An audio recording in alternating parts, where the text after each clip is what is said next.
In yesterday's class, I explained reforms also, last class. Only Khilji imperialism. That's it. Synopsis you also got only up to that? Right. Alauddin Khilji made a mark of his own in every department. For that reason, you call him the greatest. Alauddin's reforms, number one, how to control the nobles. That's the question. Nobles, I told you, Sardars, powerful Sardars. They are enjoying iktas, conspiring against the Sultan. Alauddin Khilji stopped iktas, no iktas. Iktas, I told you, lands. No lands for Sardars. That's number one. Next, number two, Sardars powerful because of common bad habits like drinking. They all used to drink, every evening they meet in private houses and they drink.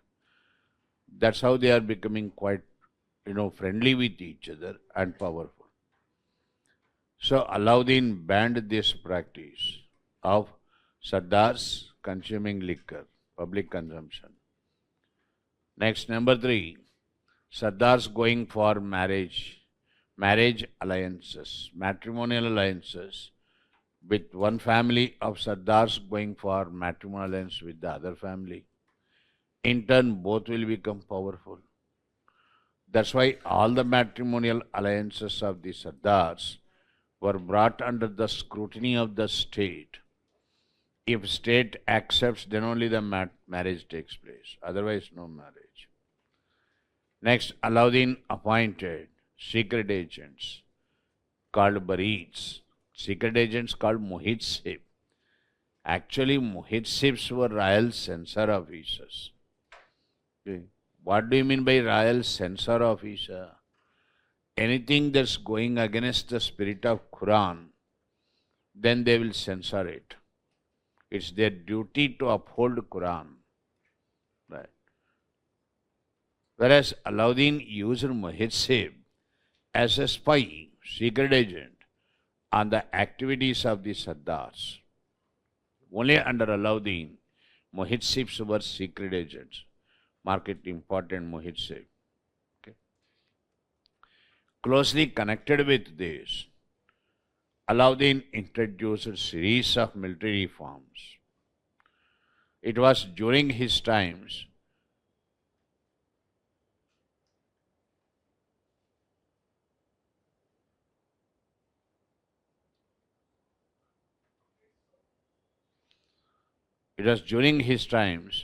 Mongols invaded India as many as 7 times. Kublai Khan, Mongolian leader. As and when Mongols invade, you can't expect the Sardars to mobilize the troops. Question why Sultan should depend upon Sardar. That's why Alauddin, the first Sultan to go for his own army.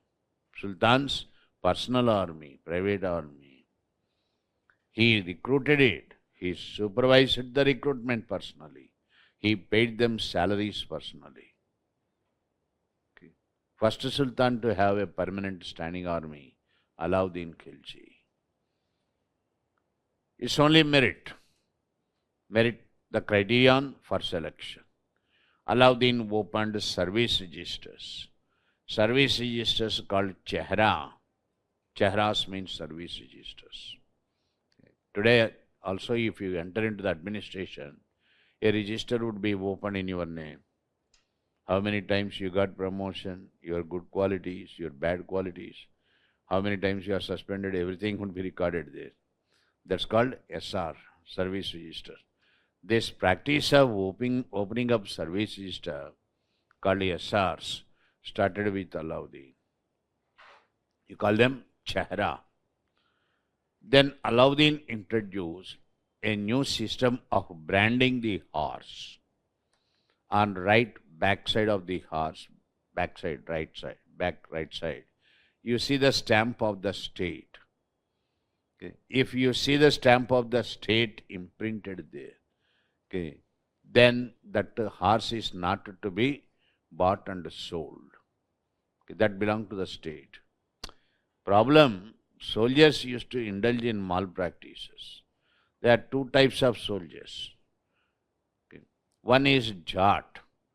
Jat soldier means, okay, is infantry. Infantry soldiers come under Jat. They are given shield, sword. Okay. Savar means they are given horse. Not only sword, shield, but also horse. Soldiers used to dispose them in the market, make money. Understand? When inspection takes place, they used to show them, okay, the duplicate ones, duplicate horse. Okay, you have given them horse in very good condition, but he will bring the horse, old one, which he can't run, sit and do anything. Understand?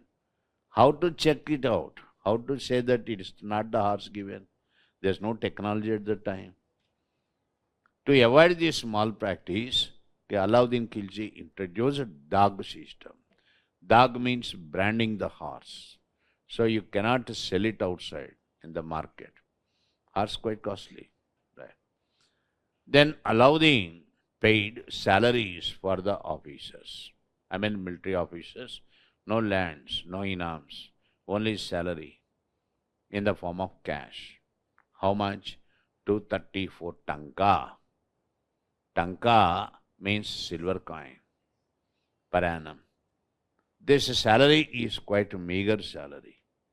His policy, pay less. See that what less you pay would take care of his requirements. Don't pay them more. It's expensive. Pay less. See that their requirements are fulfilled. Okay.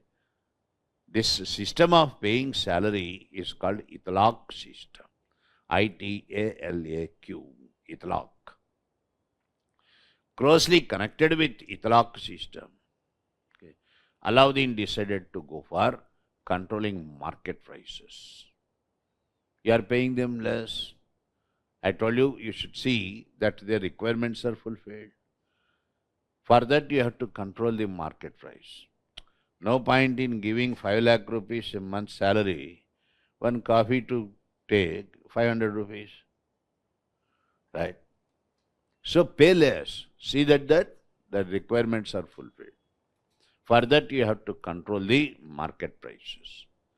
The only sultan in history who very effectively controlled market prices. The way he controlled market prices, it is said one of the wonders in world history. No sultan before him or after him controlled market prices. No king. For you to control a market price means it depends on demand and supply. You have to first regulate demand and supply. And you should also sort out malpractices like hoarding and all that. Okay, there's so much work to be done. Right? Alauddin had done it wonderfully. Okay. He appointed controller of markets, Shahna-e-Mandi, controller of market. All the merchants were asked to enroll their name and the commodities they were trading. They were given price list. As per the price list given, you have to sell your commodity. Understand? Sultan appointed secret agents, Barits, to see whether his price regulation is being implemented properly or not. It is said in a day at least twice or thrice Sultan himself would give money and ask the person to get that specific quantity of commodity as per the price fixed. Are you understanding? Any iota of change there, the quantity 1 kg means 1000 grams. These merchants, they indulge in fraudulent measures. They corrupt weights and measures. Instead of giving you 1000 grams, they will give you 750. Get the point? If Alauddin comes to know about it, he would extract exactly the extent flesh from the fellow's skin. 250 grams less there, 250 grams flesh liquor.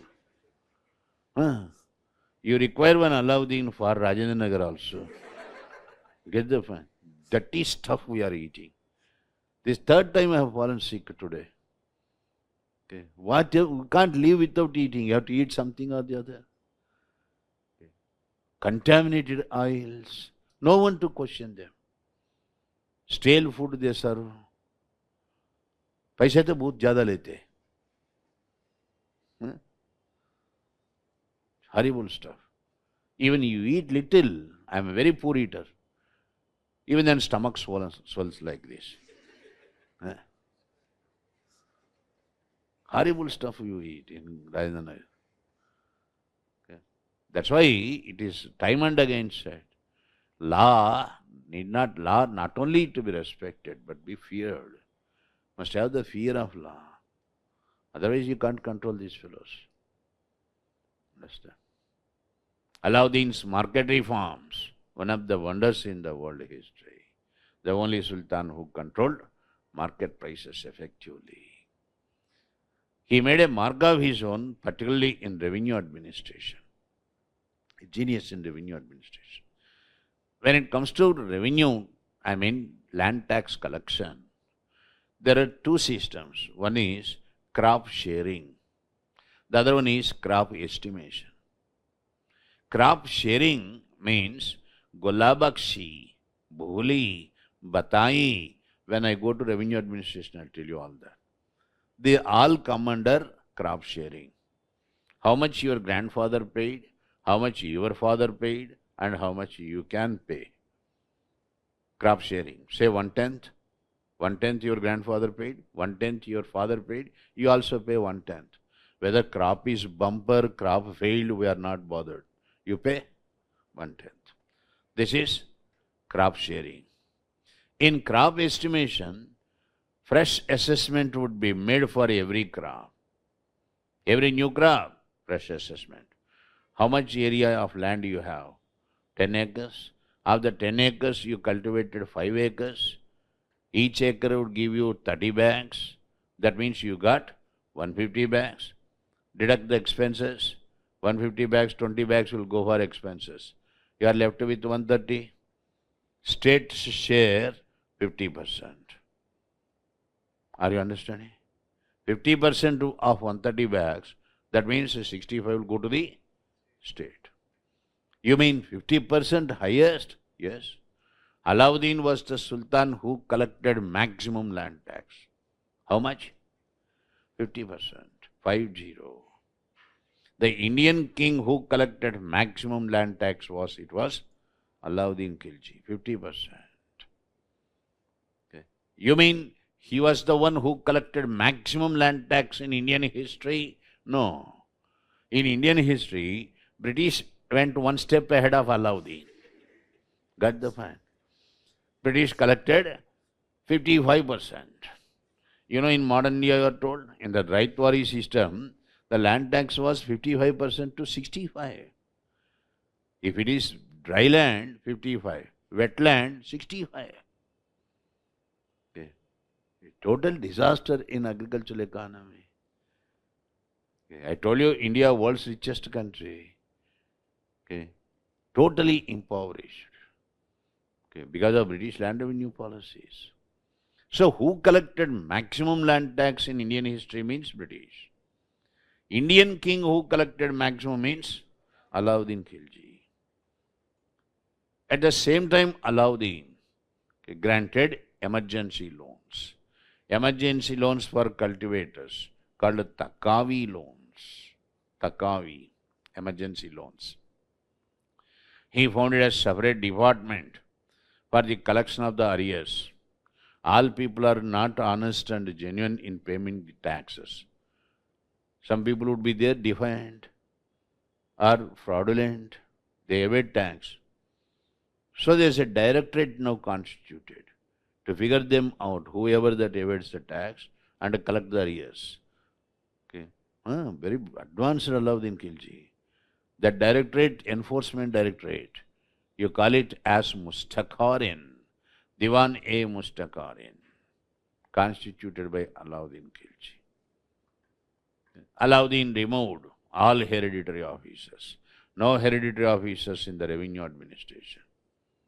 Most of the revenue officers were Hindu. Courts, Mukaddams, Chaudhris, Patwaris. Even in rural India, you have courts, Mukaddams. If people come from rural area, better to know. You have courts, Mukaddams, Chaudhris, and Patwaris. Alauddin removed them. Because hereditary succession in revenue administration, scope for malpractice is there. Right. These are all revenue reforms of Alauddin. Alauddin secular, definitely. Never respected Khalifa. No place for religion in practical politics. No place for religion in administration. Never allowed ulema. Ulema means priestly class to interfere in the administration. That way, Alauddin definitely secular. In 1315, Alauddin was poisoned to death by none other than his trusted commander Malik Kafur. This is the law of nature. Alauddin killed his innocent father-in-law. Understand? You remember? Jalaluddin Khilji was killed by Alauddin. He came to your house, poor fellow. You killed him. Huh? Law of nature is very sharp. If I kill someone, I may celebrate today, but tomorrow I will meet with the same death, same punishment. Understand?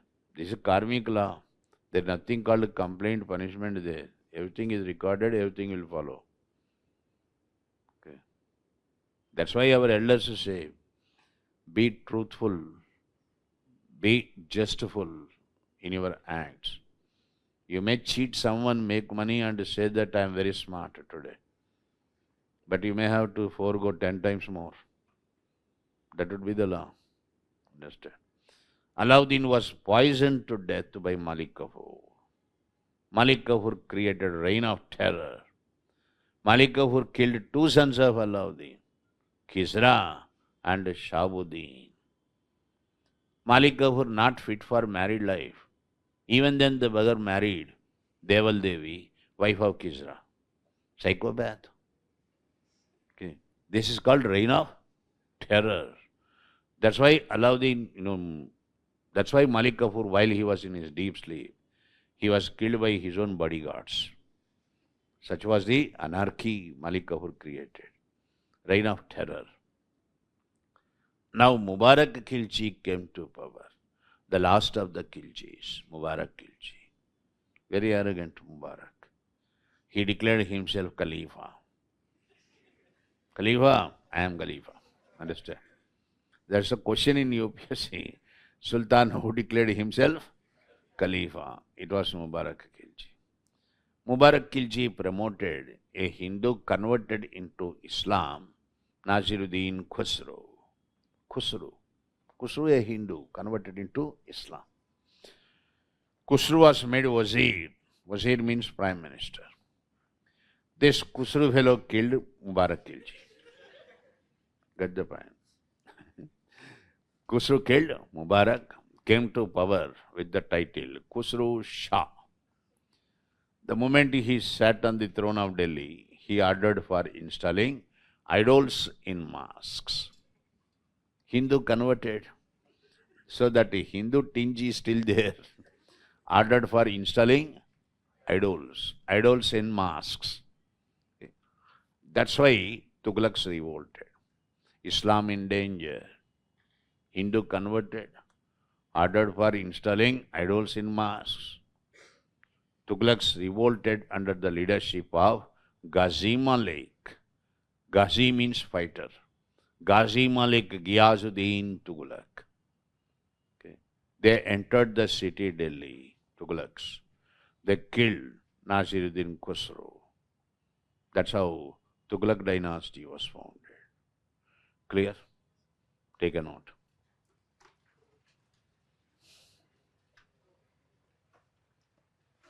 Alauddin's reforms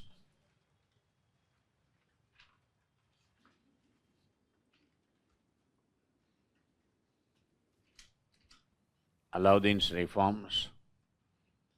Number one, in order to control the Sardars,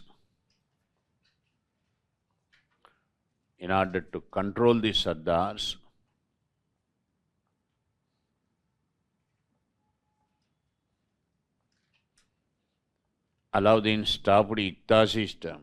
Stopped Iqtas. Mark it, very important. He stopped Iqtas. No Iqtas. Number one. Number two, he banned consumption of liquor. He banned social drinking, right, like that. Social drinking among the Sardars. Social drinking among the Sardars. Next, number three, marriages between the families of Sardars. Marriages between the families of Sardars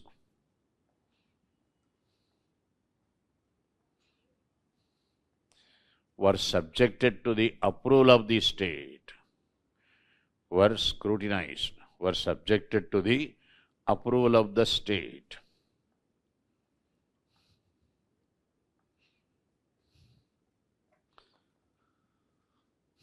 Next, Alauddin appointed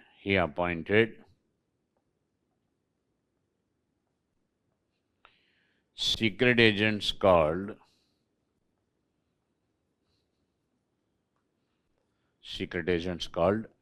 Mohitsib, Mohitsib. Appointed secret agents called Mohitsibs, Mohitsibs. Secret agents called Mohitsibs on the activities of the Sardars. On the activities of the Sardars. Underline Mohitsibs, very important. Actually, Mohitsibs were, continue that. Actually, Mohitsibs were royal censor officers. Royal censor officers with the main duty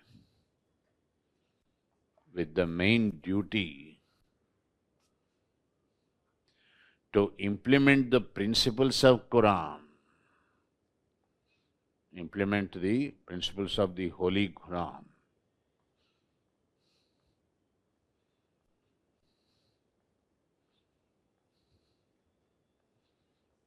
Full stop. Next paragraph. Military reforms.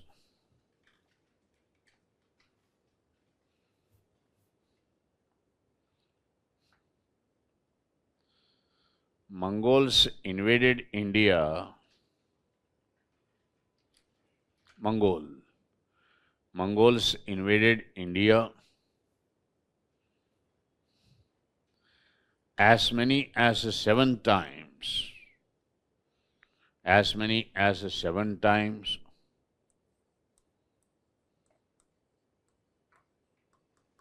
Under Kublai Khan.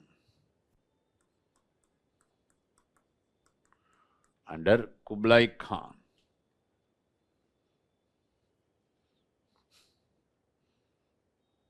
Full stop.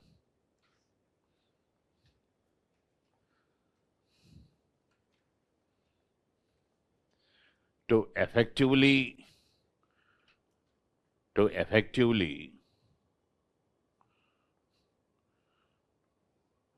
face the Mongolian invasions,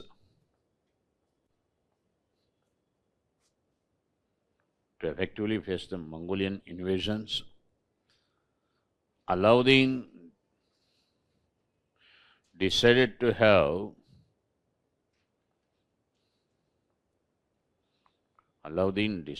have his own permanent standing army. Alauddin decided to have his own permanent standing army. Full stop. He was the first Sultan to have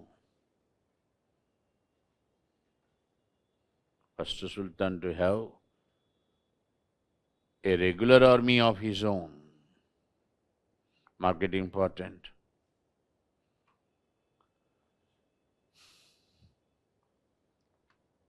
Full stop. Next, he personally supervised the army.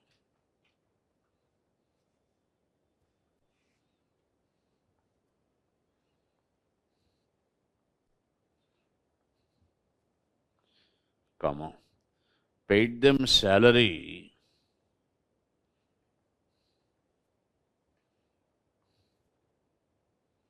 Paid them salary. 234 tankas.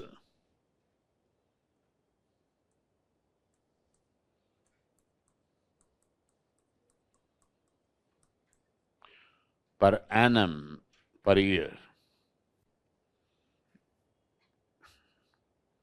Full stop. Mark it important. The system of paying salaries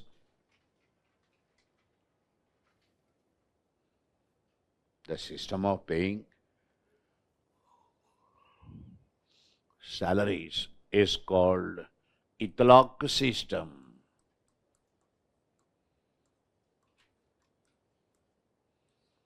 Mark it important. Itlaq system. Full stop. Next. He was the first to open service registers. He was the first to open service registers for the soldiers.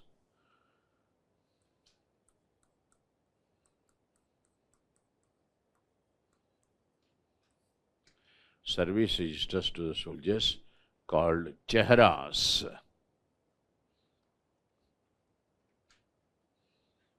Chehras.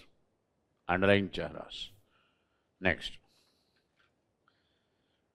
Next paragraph. First Sultan to introduce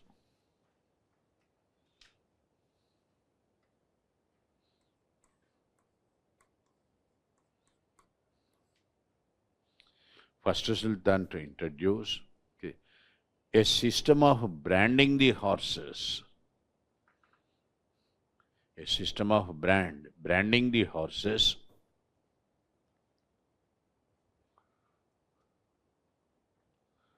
called Dag, D-A-G-H. Dag system.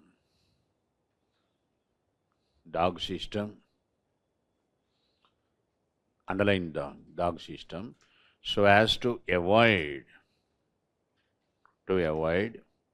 malpractices.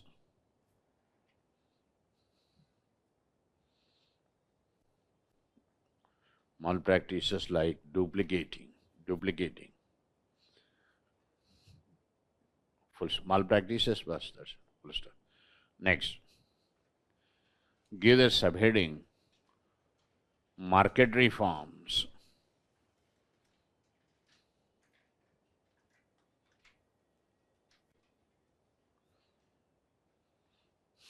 Market reforms.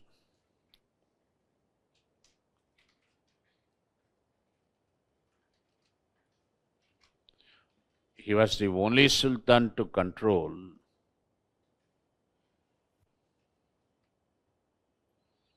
Alauddin, the only Sultan to control market prices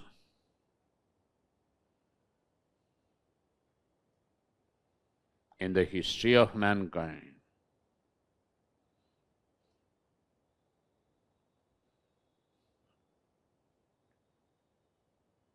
Full stop. The main purpose for controlling the prices was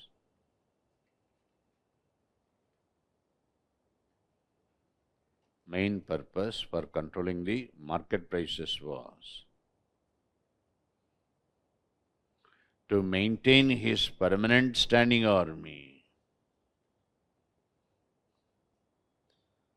to maintain his permanent standing army. Mark the statement important. You got a question. What was the reason for controlling the prices? To maintain the permanent standing army. Full stop. This was why prices were controlled. This was why prices were controlled only in and around Delhi. Are you understanding? Not all over the empire. Only in and around Delhi. In and around Delhi. Full stop. Chief Controller of Markets. Chief Controller of Markets. Shahna-e Mandi.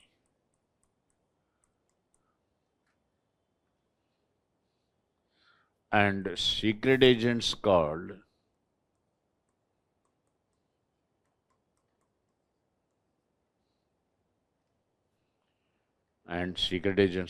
Dabis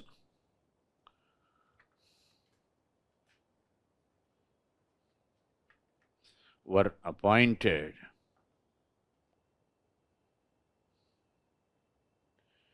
for the implementation of the price list.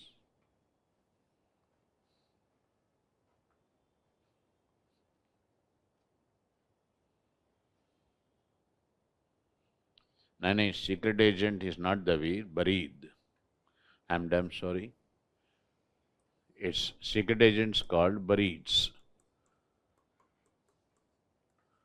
Barids, not David, Barids. Barids were appointed for implementation of the price list. Full stop. His price regulation policy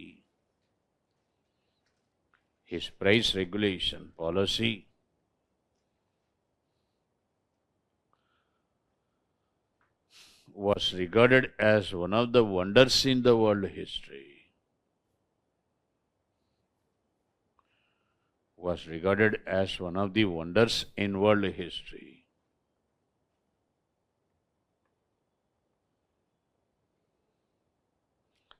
Full stop.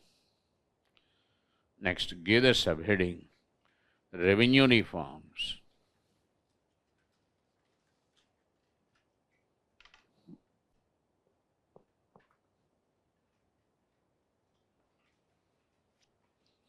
In revenue administration, Alauddin introduced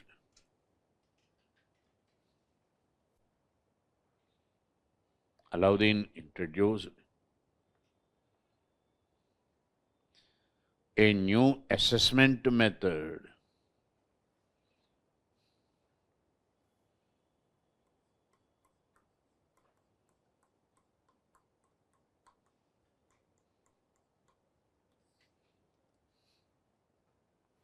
New assessment method called Kankut system. Kankut. Underline Kankut system.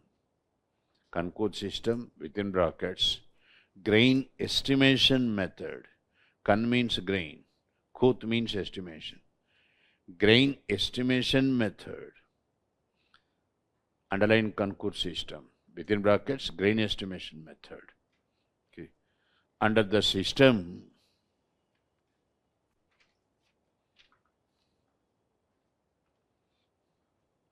the tax collected was 50%.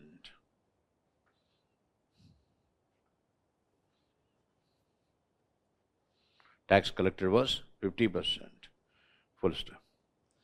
Alauddin was the Indian king. Alauddin was the Indian king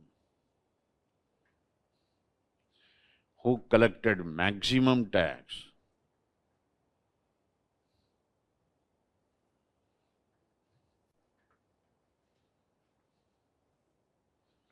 Full stop. In the entire Indian history,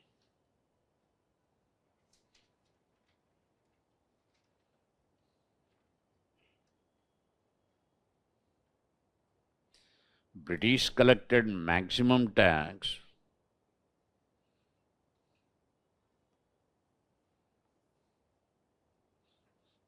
(55%) under the Raitwari system.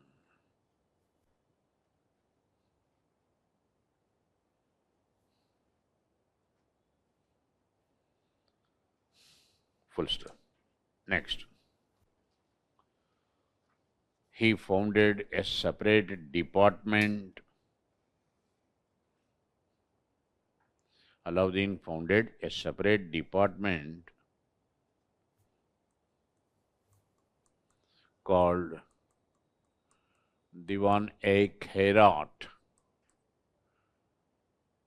Diwan-e-Mustakharin, Diwan-e-Mustakharin, M-U-S-T-A, Mustakharin, Diwan-e-Mustakharin, for the collection of revenue arrears. For the collection of the revenue arrears. Full stop. He was the first Sultan to sanction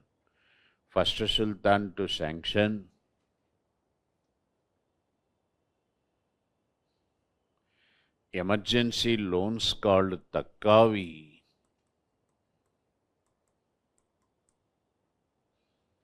Emergency loans called Takkavi, T-S-C-C-A-V-I. Underline Takkavi.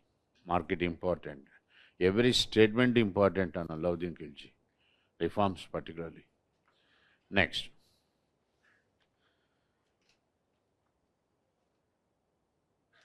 He removed hereditary officers.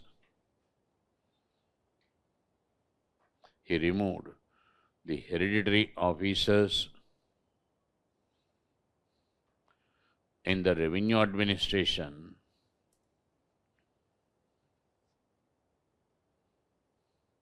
such as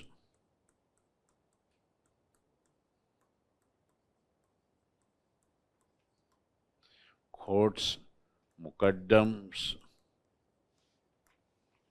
chaudhries,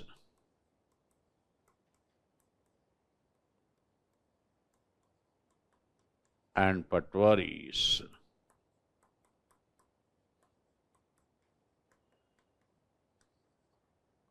Courts, mukaddams, chaudhries, and patwaris. Next paragraph. In religion,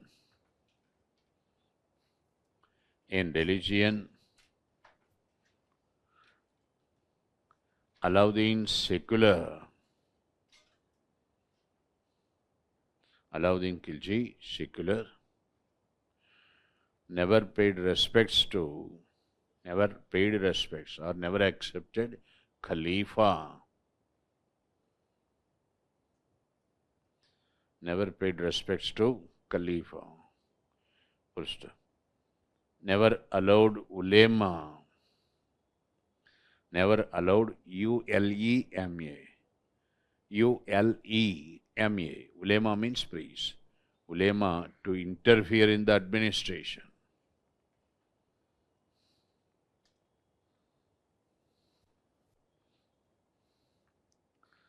Full stop. Next. In 1315, Alauddin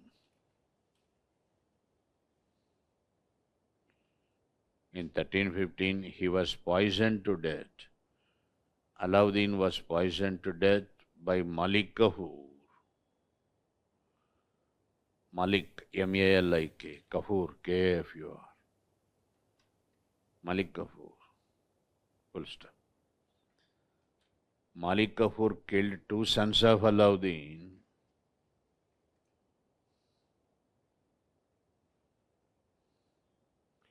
Malik Kafur killed two sons of Alauddin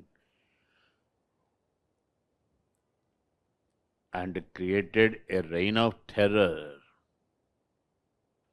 R-E-I-G-N, R capital letter, inverted commas, reign of terror, T capital letter, reign of terror. Next, give the subheading, Mubarak Khilji. Mubarak, M-U-B-A-R-A-K. Mubarak Khilji, the last of the Khilji dynasty.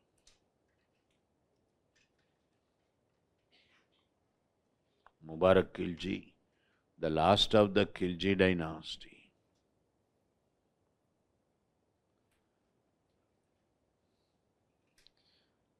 He took the title Khalifa.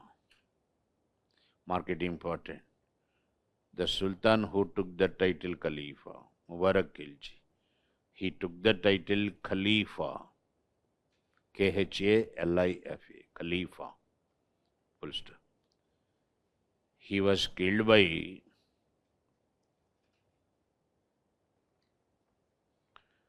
his wazirs. Wazir, W-A-Z-I-R, Wazir means Prime Minister. He was killed by his wazir,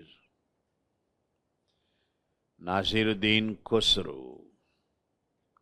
Nasiruddin, N-A-S-I-R-U-D-D-I-N. N-A-S-I-R-U-D-D-I-N. Nasiruddin Khusro, K-H-U-S-R-A-U. Nasiruddin Khusro, comma, a Hindu converted into Islam.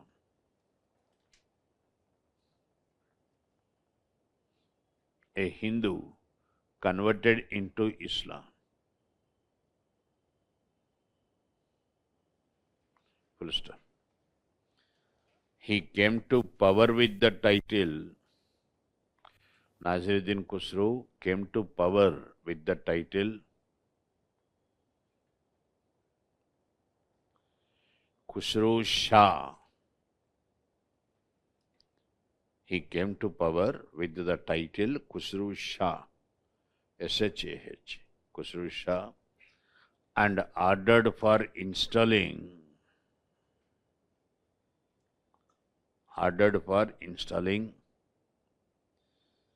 idols in mosques.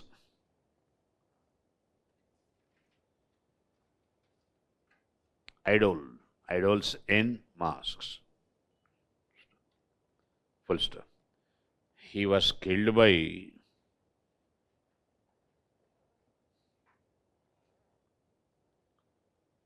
Ghiasuddin Tughlaq. Ghiyas, G-H-I-Y-A-Z, G-H-I-Y-A-Z-U-D-D-I-N. Ghiasuddin Tughlaq. He was killed by Ghiasuddin Tughlaq. Full stop. Now give the subheading Tughlaq dynasty.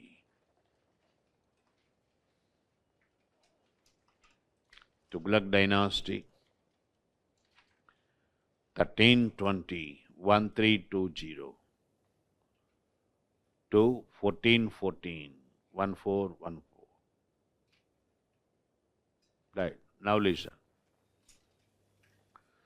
Ghiasuddin Tughlaq. Now the Sultan, Tughlaq dynasty came to power. 1320 to 25 for 5 years, Ghiasuddin ruled Delhi. It was during his times, city Delhi got expanded. City Delhi got expanded as many as 6 times. First it was by Alauddin Khilji, called Siri, C-I-R-I, a city called Siri. That's the first expansion. All now became part of Delhi. Okay. I already told you I am not discussing here architecture, art, all that developed under different sultans because we have separate chapter. I will be discussing all this under separate chapter. Right. After Alauddin Khilji, now Ghiasuddin Tughlaq expanded the city Delhi for the second time by constructing the fort Tughlaqabad. Tughlaqabad, you know, the part of Delhi, Tughlaqabad fort. Tax system was very regressive under Alauddin, 50% tax. So Ghiyazuddin was very liberal. He brought down the tax burden, tax from 50 to 1/10. 1/10 the tax system. Great relief for the peasantry. Then Ghiyazuddin introduced postal system, Batwada postal system, by employing horse couriers. Horse couriers come, collect the post here, they will hand over the post in the next area. Like that, there's a chain of horse couriers, okay, giving you information, post, okay, postal Batwada. Okay, it's a brilliant reform, undoubtedly. Ghiyazuddin Tughlaq's son, Prince Juna. Juna means Muhammad bin Tughlaq. Muhammad bin Tughlaq's actual name, Juna Khan. Juna conquered Warangal, Dwarasamudram in Karnataka, Warangal in Telangana, made them part of the Sultanate Empire. That's why I told you while discussing Alauddin Khilji also, okay, during whose times Sultanate Empire expanded maximum, means not under Alauddin, it was under Tughlaqs. Alauddin's rule only up to Malwa. You remember? Only up to Malwa. Alauddin conquered southern states, but for him they were only tributary states. He was interested only to collect tributes, not interested to rule the southern states. So under Tughlaqs, you see Sultanate Empire expanded maximum. It was mainly due to the efforts of Muhammad bin Tughlaq, Prince Juna, son of Ghiyazuddin Tughlaq. When things were going on so well for Ghiyazuddin Tughlaq, revolt started in Bengal. In Bengal, Shamsuddin Ilyas revolted against Tughlaq, Ghiyazuddin Tughlaq. So Ghiyazuddin decided to go to Bengal to suppress the revolt. Before going to Bengal, he wanted to take the blessings of the greatest Sufi saint at the time. Greatest Sufi saint at the time in India, Hazrat Nizamuddin. You have Nizamuddin's Dargah? Yeah. You must see these Dargahs. All of you go to church, Dargah, everything we must see. Okay. Hazrat Nizamuddin Aliya, Mahbub-e-Ilahi, Pir-o-Murshad. Okay. Paramaguru, Siddha Purusha. Highly respected Hazrat. Okay. Now Ghiyazuddin, arrogant Ghiyazuddin, wanted Hazrat Nizamuddin to come to his court and bless him. Understand? You want the blessings of Guru, you have to go to the Guru. Understand? You can't expect Guru to come to your room and bless you. Get the point? See, that to Sufis, they won't come, first of all. Sufis will never make any pranam to anyone. Problem is, you can't sustain that power. Okay, if they make pranam to you, you will die. Understand? They won't allow you to touch their feet also. They carry the problems and the, miseries of the people. That's why they don't allow you to touch their feet. You are not allowed to touch the feet of Dalai Lama also. Dalai Lama also has magical powers. The devotees of Dalai Lama believe that. Okay. Sufis, they suffer poverty. They suffer misery. They stay outside the village. They are not part of the civil society. They won't come to any place. Understand? That's their sadhana. That's part of their practice. So Hazrat Nizamuddin politely declined the, request of the Sultan to come to palace and bless him. They don't come to any palace. They hate, prosperity, wealth, riches and all that. Okay, they want to be seen in the company of the rich people. Okay, prosperity and spiritualism, they won't go along together. Right? So Hazrat refused to come to the court. That had hurt the egocentrism of Ghiyazuddin. Ghiyazuddin, in a very harsh language, threatened Hazrat that once he comes back from Bengal, either the Sultan or the Sufi. Are you understanding? Either you or I, once I come back from Bengal. For that, Hazrat gave the prophecy. Okay, Sultan won't come back to Delhi.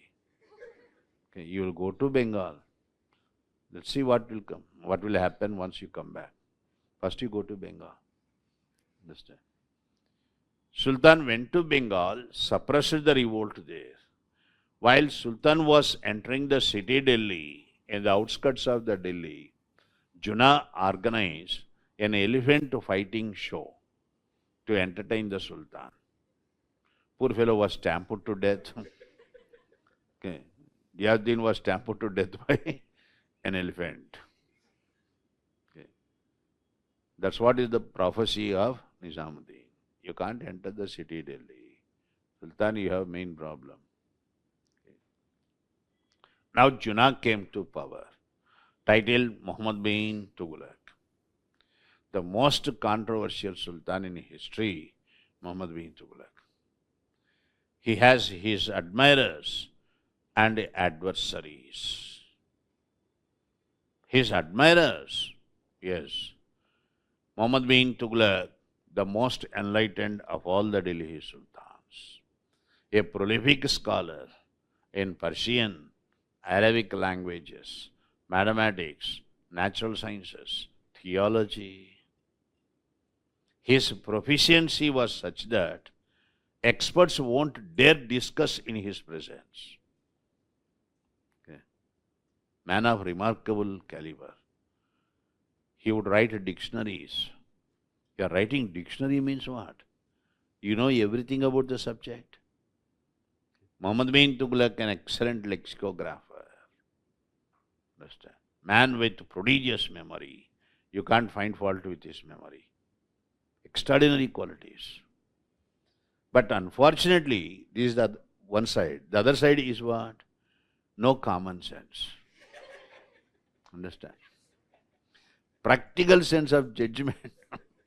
Lack of practical sense of judgment. Okay. As most of you people are preparing the way, I told you, you read everything.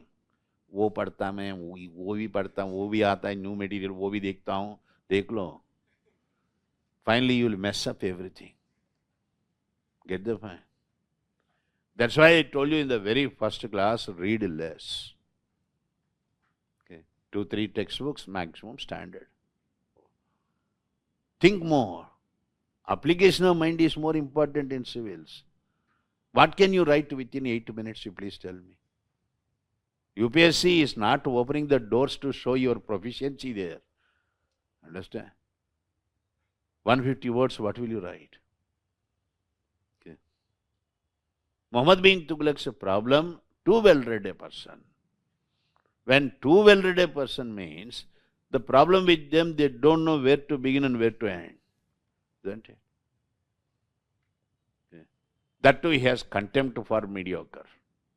Because he knew he himself a great intellectual. That's the other problem. No, so Muhammad bin Tughlaq's problems, no practical sense of judgment, no common sense. That's where he ended up as a transcendental failure. His ideas grand, his schemes grand, implementation part worst. Are you understanding? Then what were his controversial acts? Controversial acts of the Sultan, number 1. Sultan wanted just tax system. You can't find fault with his reasoning. Understand? Great intellectual, undoubtedly. His reason-wise, you can't find fault with him. Implementation, horrible. What is just taxation? His father reduced the land tax from 50% to 1/10. 1/10 for all. There are very rich peasants, dominant landlords who can pay even 40-50%. Why do you allow them to pay only 1/10? Are you understanding? This 1/10 must be for the poor peasantry who can't pay tax. Let them pay 1/10. Peasantry of Gujarat and Deccan, you pay only 1/10. Peasantry of Ganga Yamuna Doab. You fellows, you paid 50% also to Alauddin. Pay 40%. Are you understanding?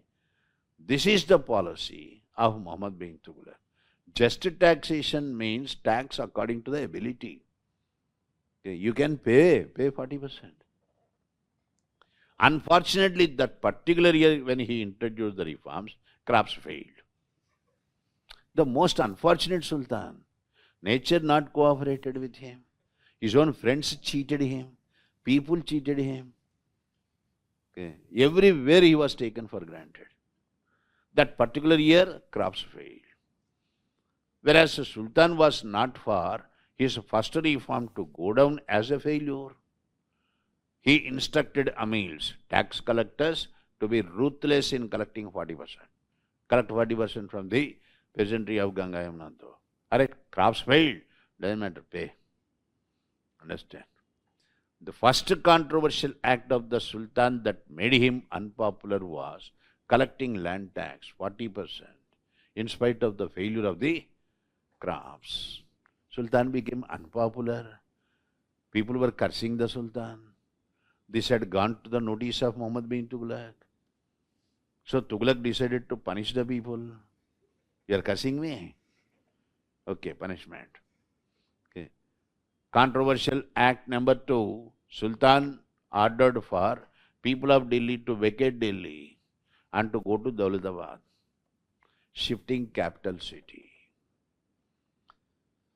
Court historian Barani, Ziauddin Barani tells us the real intention of Sultan was to punish the people of Delhi who were cursing him. That's why Sultan ordered for shifting the capital city in the midsummer, in the month May. May Haribul. All the people of Delhi, he had ordered everyone to vacate, including pet animals. Your dogs, your kittens and all that. You fellow take all this and go to Daulatabad. Daulatabad, Devagiri in Maharashtra. Distance more than 1200 kilometers. When people of Delhi all reached Daulatabad, Daulatabad not accommodate you. It's a very small fort. Okay. Not accommodate you. All of you get back to Delhi. Understand? Huh? Hazardous journey. All old fellows suffered a lot. Some of them dead. Okay. Second act of Sultan that made him unpopular was shifting the capital city. If you wanted to shift the capital city, you Sultan and your officers go and stay there. That itself becomes capital city. Why you ask people to come there? Actually, there are other reasons.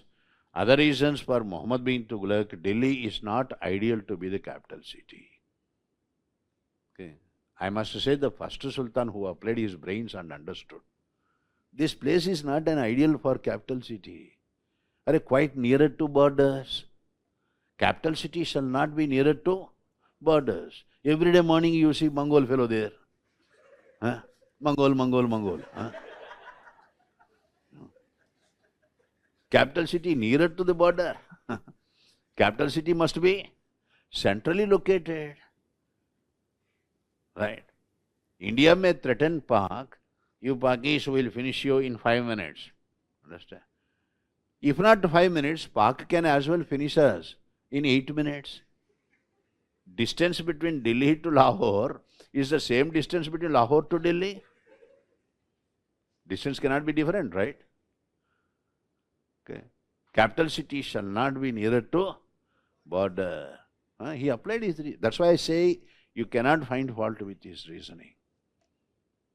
Right. So capital city shifting, a disaster. Then there is scarcity all over the world. Scarcity for gold and silver. To overcome the problem, scarcity of gold and silver, Pashas of Egypt, they were giving leather currency. Only leather. For smaller or bigger denomination, leather. Only leather currency. In China, Ming dynasty, they issued paper currency. Only paper, as we are doing now. In India, Tughlaq wanted to give copper coins. Okay. Copper coins for 1 rupee, 5 rupee, 10 rupee, anything, only copper. No question of circulating gold and silver. When he ordered for minting copper, complained scarcity of pure copper also. There's scarcity of pure copper. Then Tughlaq ordered for mixing copper with tin. Finally, copper coins of Muhammad bin Tughlaq came out as bronze coins. They are not copper. That's the question also in UPSC. Copper coins of Muhammad bin Tughlaq were actually bronze coins. Problem with these bronze coins, mixed coin, copper mixed with tin. When you mix copper with tin and make a bronze coin, it is not carrying the image of the state. I mean royal emblem, insignia. Insignia of the state not imprinted there. If it's a pure gold, pure copper coin, you will get the royal sign there. I mean, bronze coins came out with royal signature. That means what? Fake currency. Are you understanding? Counterfeit currency. No royal sign, signature there, royal insignia there. Then you know our people what will do. We are people, our experts, you understand? Every house had become a mint now. Minting currency. 40% land tax, take 80% also, no problem. Huh? Muhammad bin Tughlaq's treasury came to fill in with counterfeit currency, fake currency. Okay. The effect was what? Hyperinflation. It took 5 years for Sultan to bring back the economy to normalcy. Here people cheated him. Okay. After this disaster, Tughlaq kept himself quiet for some time. He didn't want to experiment with any idea. But the intellectual won't keep quiet, you understand? That itching would be there. You do this or you do that, you know. In spite of your hands being backfired, you want to do something new, right? That's where you will end up as a disaster. Now Muhammad bin Tughlaq wanted to conquer Khorasan. Where is Khorasan? Khorasan in Central Asia. His idea, whoever conquers Khorasan and controls it, they could mint money like anything. Okay. Because Khorasan, the nodal point for all communication systems of Central Asia. If you bring Khorasan under your control, you are controlling the trade in Central Asia. You control the trade in Central Asia. That would generate lot of revenue. Why not we bring Khorasan under our control? But how to go for Khorasan? To conquer Khorasan, you have to go via the territory of Tarmasherin, Transoxiana. Tarmasherin was the Sultan of Transoxiana. So Muhammad bin Tughlaq entered into an understanding with Tarmasherin. Tarma will share the expenditure 50-50. Understand? I will mobilize the army. Okay, when the proceeds, revenue proceeds we gain, we will share the proceeds 50-50.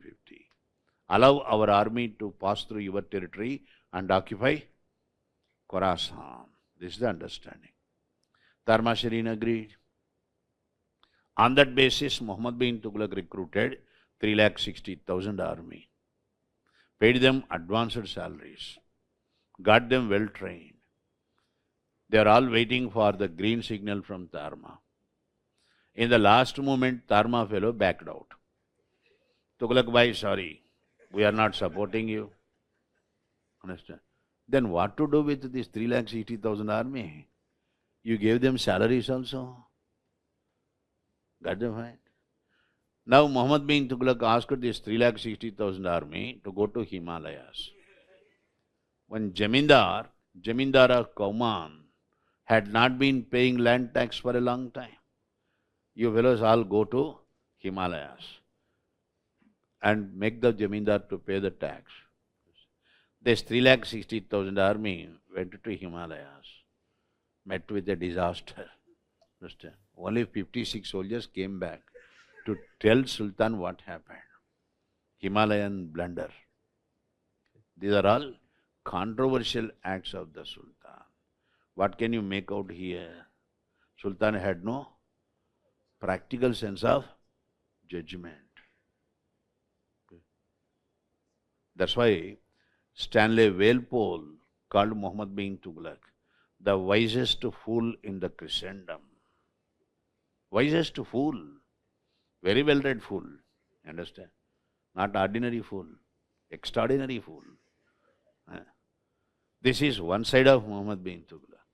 See the other side of Muhammad bin Tughlaq. Okay. The first king who gave lot importance for agriculture in Indian history, Muhammad bin Tughlaq, founded a separate department for agriculture. Diwane, Kohi, separate department. Okay. No small land holdings, go for big land holdings and generate more production. Fantastic thinker, I am telling you. This is the same policy Stalin implemented in Russia. Collectivization of agriculture. Okay. Take loans. You want money? Take loan. Okay. Muhammad bin Tughlaq first to give you loans for expansion of agriculture called Sandbar loans. Muhammad bin Tughlaq banned the custom sati. Reformistic Muhammad bin Tughlaq. Okay. You Hindus, custom sati, it's not sanctioned in the Vedas. Then why you follow it? Okay. No Sultan interfered in Hindu customs. First to interfere. Banned custom sati. Reformistic Muhammad bin Tughlaq. First Sultan to conduct a census in Delhi, Muhammad bin Tughlaq. Of all the Delhi Sultans, Muhammad bin Tughlaq, known for his sense of justice. He would defend his officers in the civil cases, criminal cases. Personally, he would go to the court. When he would go to the court, he would not wear chappals or shoes as a token of his respect. Respect to the Qazi. If Qazi gives a genuine judgment, Tughlaq would appreciate. If Qazi, to impress the Sultan giving a judgment differently, that Qazi had it. Understand? Muhammad bin Tughlaq, best known for his sense of justice. Muhammad bin Tughlaq, first Sultan to go to Hindu temples. He went to Shatrunjaya temple, Hanuman temple, a devotee of Hanuman. First Sultan to celebrate Hindu festivals, Diwali. Okay. First Sultan to respect the scholars from other religions. Muhammad bin Tughlaq respected Janaprabhasuri, the great Jain scholar. Okay. It was during the times of Muhammad bin Tughlaq, a traveler from Africa, Morocco, country Morocco, Ibn Battuta, visited the court of Muhammad bin Tughlaq. Tughlaq made Ibn Battuta magistrate, Qazi of Delhi. Battuta wrote Rehla, R-E-H-L-A, on administration of Muhammad bin Tughlaq. Okay. It was during the times of Muhammad bin Tughlaq, I already told you, Sultanate Empire expanded maximum and at the same time, disintegration started. Everything is controversial, contradictory, not controversial, contradictory. On one hand, you have empire maximum expanded. At the same time, you have the disintegration started. Bengal became independent. 1336, Great Vijayanagara Empire was founded. I have to discuss all these things later. 1346, exactly after 10 years, Bahmani Empire was founded. Tughlaq a mute spectator for these developments. What he could not reconcile with was his close cousin, and trusted friend and cousin, Aiba, ruler of Sindh, he revolted. This Muhammad bin Tughlaq could not tolerate. He wanted to punish Aiba. That's why Tughlaq left Delhi to Sindh. On his way to Sindh, at a place called Tatta, In 1351, Tughlaq died. Tatta in Gujarat, Tughlaq died. Right? That's why Stanley Walpole says, Sultan liberated from people, people liberated from Sultan. Okay, that's about Muhammad bin Tughlaq. Take a note. Tughlaq dynasty. Number 1, Ghiyasuddin Tughlaq. Ghiyas, G-H-I-Y-S-Z. G-H-I-Y-S-Z-U-D-D-I-N. Ghiyasuddin Tughlaq. Within brackets, 1320, 1320, 225. Ghiyasuddin Tughlaq. He built the fort Tughlaqabad. He built Tughlaqabad.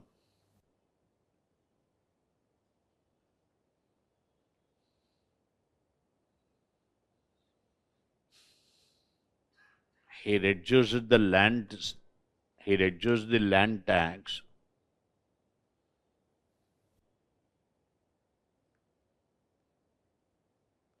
He reduced land tax from 50% to 10%.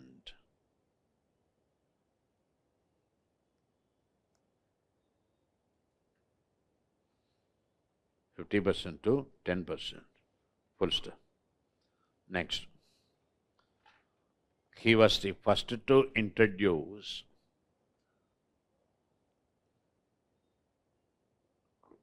market, very important. He was the first to introduce postal system, POSTL, postal system,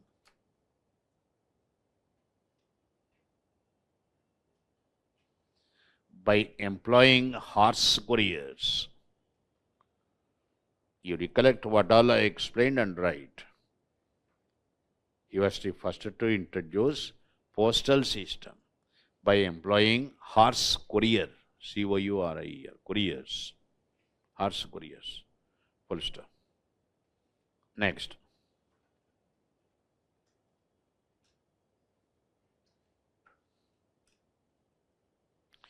He had ego clashes with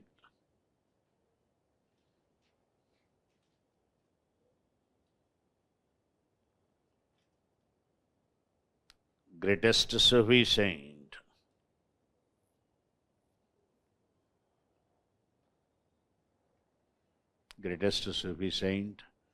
Hazrat Nizamuddin Alia.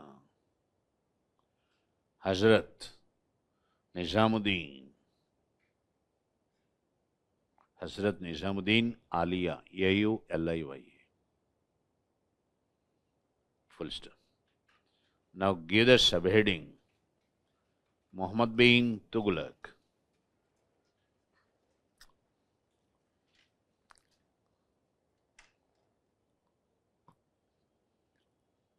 Muhammad bin Tughlaq.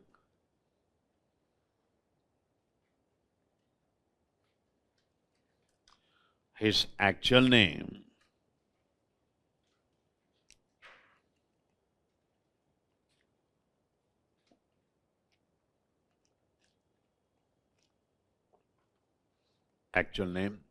Juna Khan, J-A-U-N-A, Juna Khan, Juna, J-A-U-N-A, Juna Khan, K-H-A-N, Juna Khan, full stop. The most enlightened, Muhammad bin Tughlaq, most enlightened of all the Delhi sultans.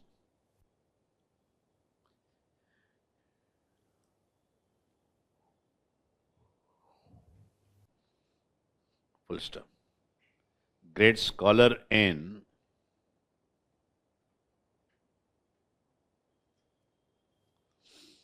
Persian, Arabic languages,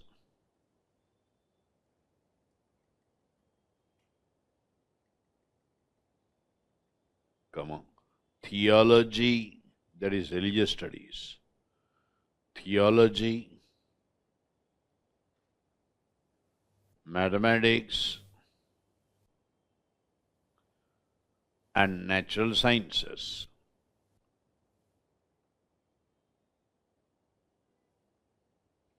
Full stop. Above all, an excellent lexicographer. Excellent lexicographer who can compile dictionaries. Lexico, lexicographer, grapher. Full stop. Next. His controversial acts were, wait. Next paragraph. However,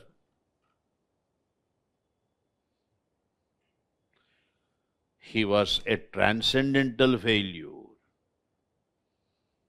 He was an utter failure. He was a transcendental failure or utter failure.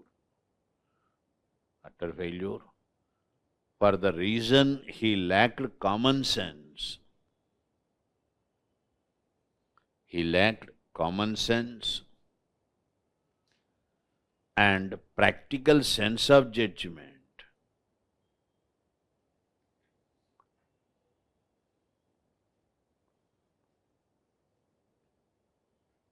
Full stop.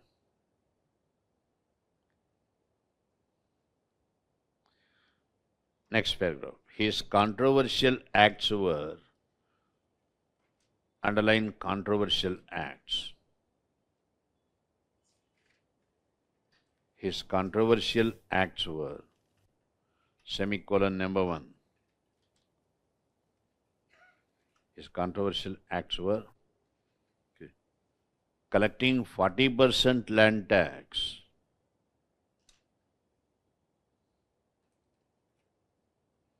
collecting 40% land tax in Ganga Yamuna Doab. Ganga Yamuna DOAB. Ganga Yamuna Doab.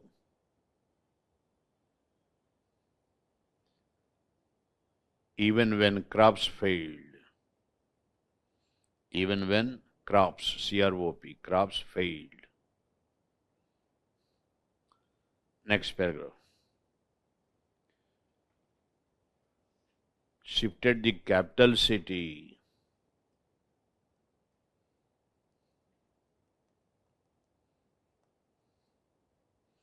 from Delhi to Daulatabad. Delhi to Daulatabad or Devagiri.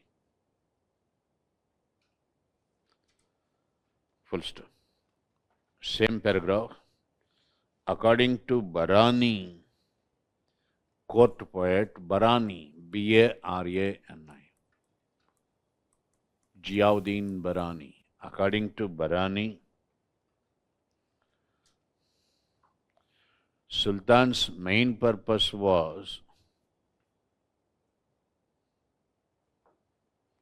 Sultan's main intention was to punish the people of Delhi.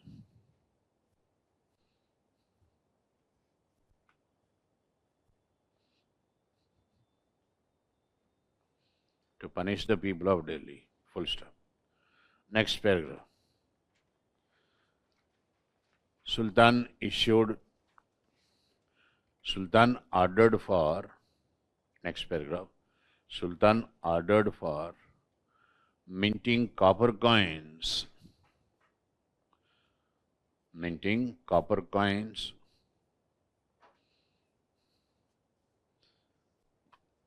to overcome the problem of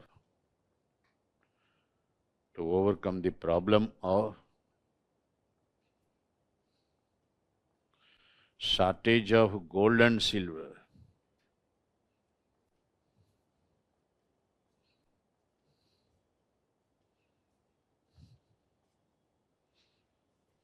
Shortage of gold and silver. Full stop. However,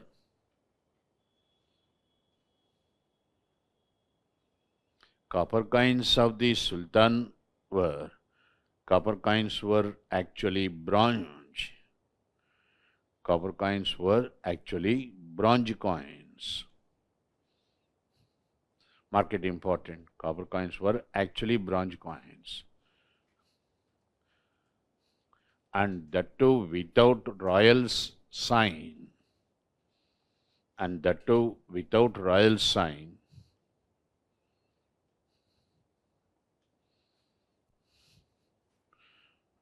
Full stop. The consequent effect was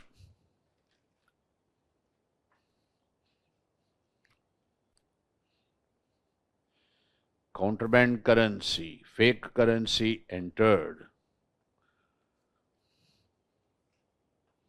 Fake currency or contraband currency entered the market.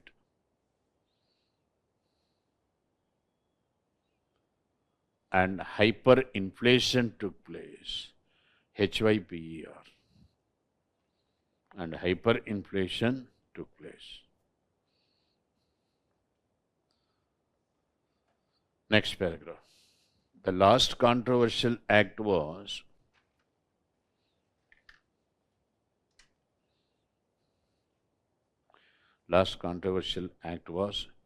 Sultan's grand design. Sultan's grand idea, grand design to conquer Khorasan, Khorasan, Khorasan, which ended up as a disaster.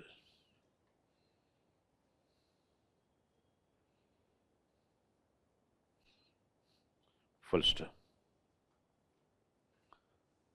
Next paragraph. His other reforms were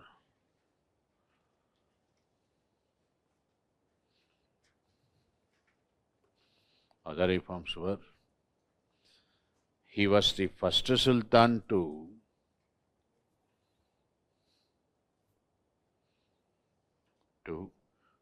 found a separate department for agriculture.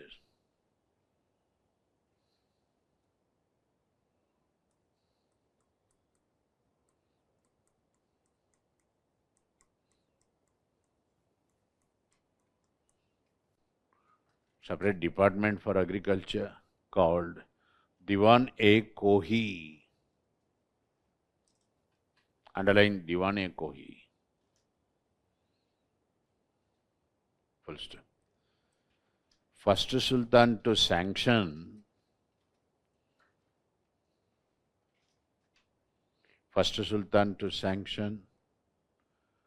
Sandbar loans.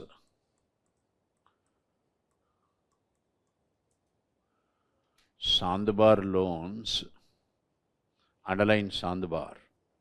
Sandbar loans for expansion of agriculture.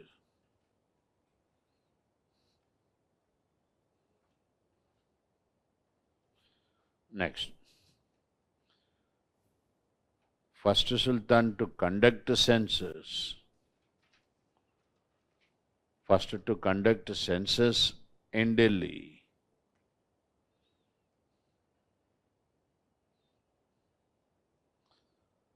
And first to ban the custom sati.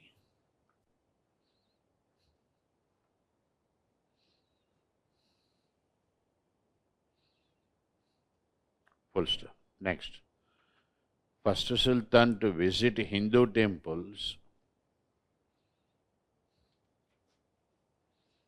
First Sultan to visit Hindu temples, particularly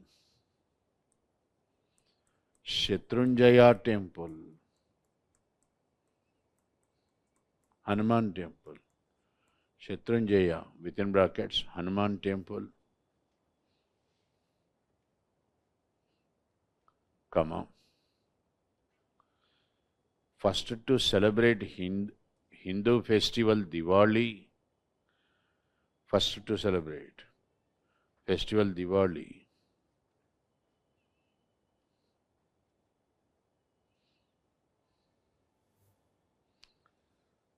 And respected the great Jain scholar and respected the great Jain scholar Janaprabhasuri.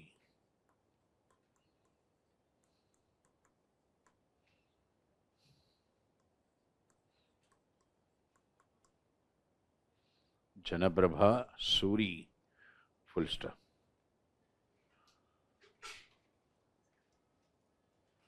Next paragraph. It was during his times, during the times of Muhammad bin Tughlaq, it was during his times, Sultanate Empire expanded maximum. Market important. Sultanate Empire expanded maximum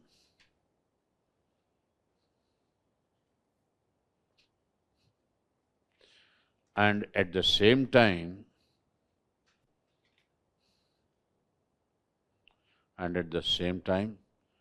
the process of disintegration started. Process of decline. Disintegration started.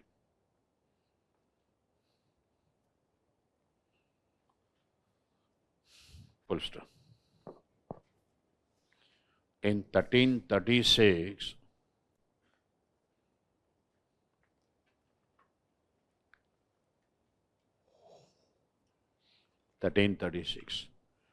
Vijayanagar Empire was founded. Vijayanagar Empire was founded. And in 1346, Bahmani Empire was founded. Bahmani, Bahmani. Bahman means Brahmin. Bahmani. Bahmani Empire was founded. Full stop. Next. In 1351, while going to Sindh,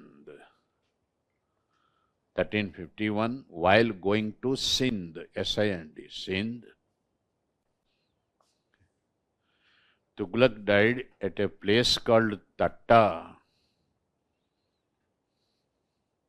Muhammad bin Tughlaq died at a place called Tatta, T-A-T-T-A, in Gujarat.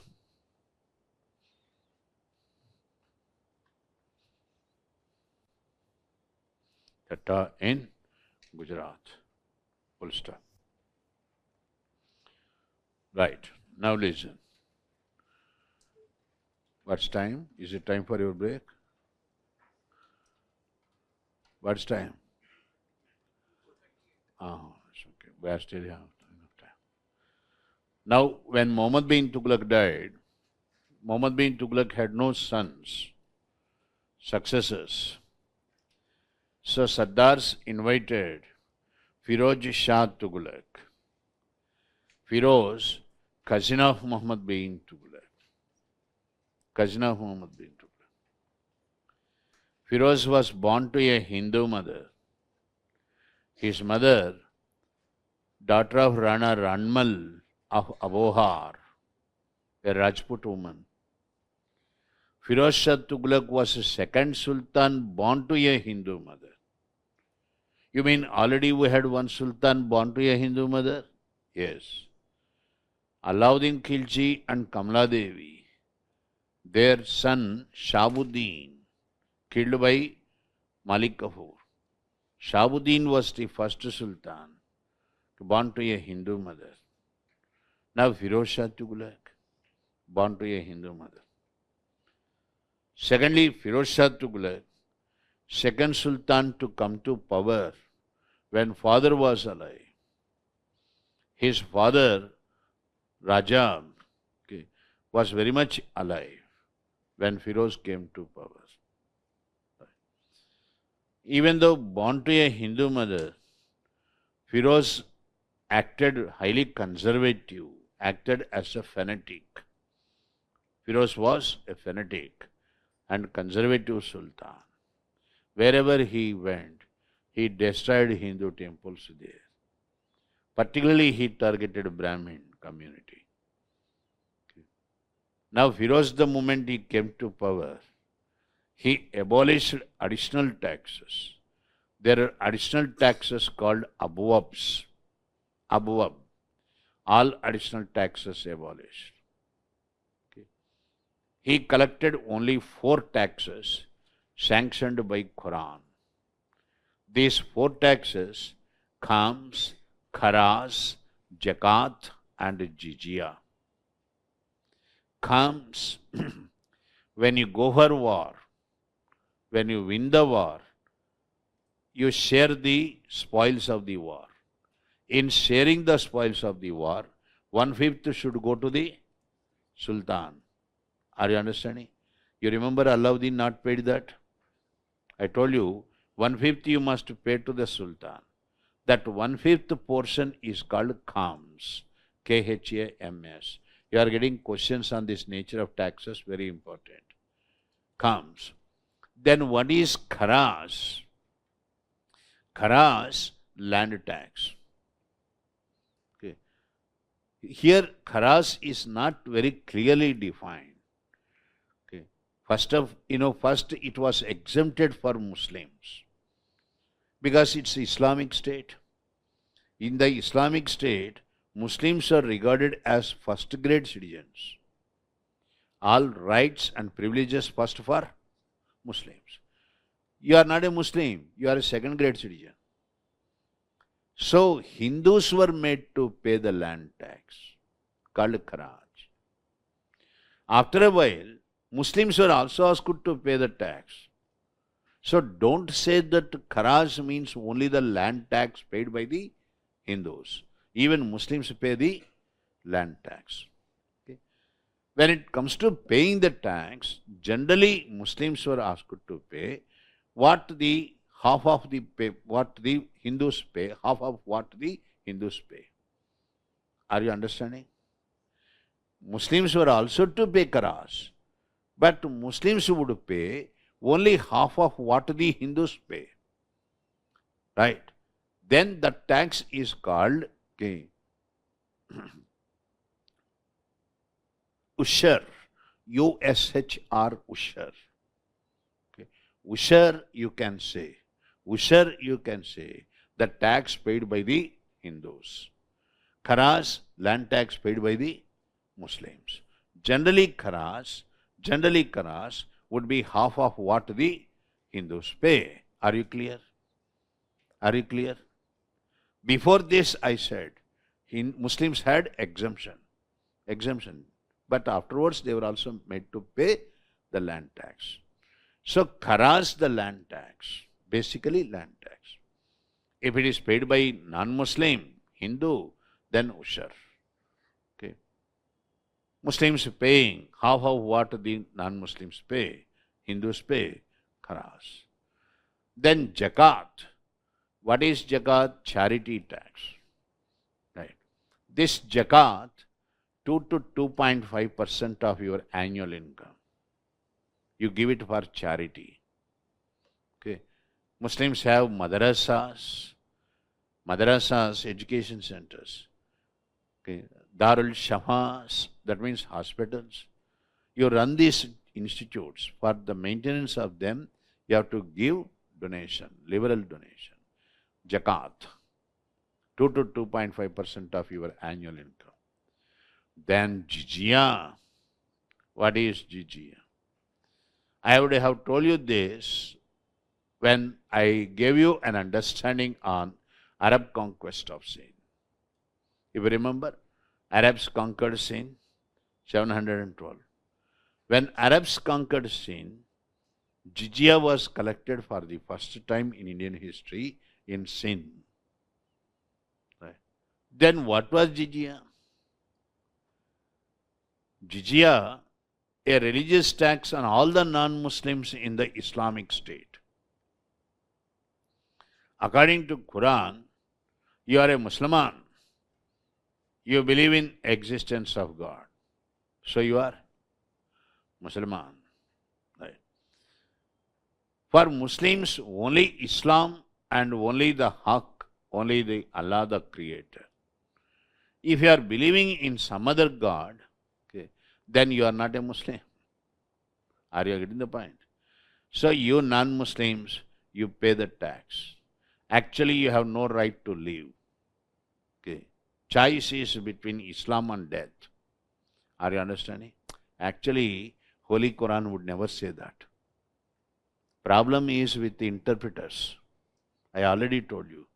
They took the meanings in the literal sense. Okay. Muslim means the one who believes in the existence of God. Okay. Quran says, in the other words, in the actual meaning of that is, you believe in the existence of God. You are a Muslim. Quran doesn't say only believe in Allah, that is Muslim, like that. The real spirit is that. Unfortunately, interpretation is given this way. Okay. You are believing in Ram, you are believing in Krishna, you have no right to live. Understand? How long you can kill the non-Muslim? That's again the question. So you non-Muslims, you are permitted to live. Pay tax. That is jizya. Jizya, a religious tax on all the non-Muslims in the Islamic State, as non-Muslims have no right to live, but they are permitted to live. And Islamic State is protecting their life and property. Your life and property has been protected by Islamic State. So pay the tax, jizya. You mean all the non-Muslims to pay jizya? Fundamental question. Woman, children, slave and Brahmin exempted. Are you understanding? Woman, children and slave, because they are dependents. Okay. These dependents means they are exempted from jizya. Woman, you are dependent. Slave, you are dependent. Children, dependent. Okay. They are all exempted. And Brahmin. That's why I say the real spirit of jizya is different. Brahmins exempted. Why? Because Brahmins talk about God, believe in existence of God, they promote the cause of God. So you Panditji, you are exempted. Got the point? However, question in UPSC, the Sultan who collected jizya from the Brahmins, it was Firoz. Firoz Shah Tughlaq collected jizya even from the Brahmins. Highly fanatical Firoz. Right. He burnt alive those Brahmins who refused to pay jizya. Then Firoz Shah Tughlaq showed great interest in developing irrigation systems. That's one good thing about Firoz. He built nearly 4 major canals connecting the rivers Satluj and Yamuna. Between Satluj and Yamuna, you have 4 major irrigation projects undertaken. Hansi to Meerut, Meerut to Koil, Koil to Hiranikera, Hiranikera to Gagal, like that. Okay. 4 major projects, ambitious projects. He incurred heavy expenditure. To cover up that expenditure, Firoz collected irrigation tax. The tax called Haki Share. How much? 1/10. Pay 1/10 additionally, because irrigation systems developed. Next, Firoz founded an employment bureau, Khairat, Diwan-e-Khairat, to show employment to the Muslim youth and to perform free of cost marriage, only for Muslim youth, not for non-Muslims. That's called Khairat, Diwan-e-Khairat. Firoz very much impressed by the well-built, tall, well-built African slaves. He had a fascination for these African slaves. He imported nearly 80,000 Congo slaves, African slaves. Okay. For their welfare's sake, he founded a separate department, Bandagan. Bandagan for the welfare of the slaves. Firoz revived Iqta system. Alauddin stopped Iqta system.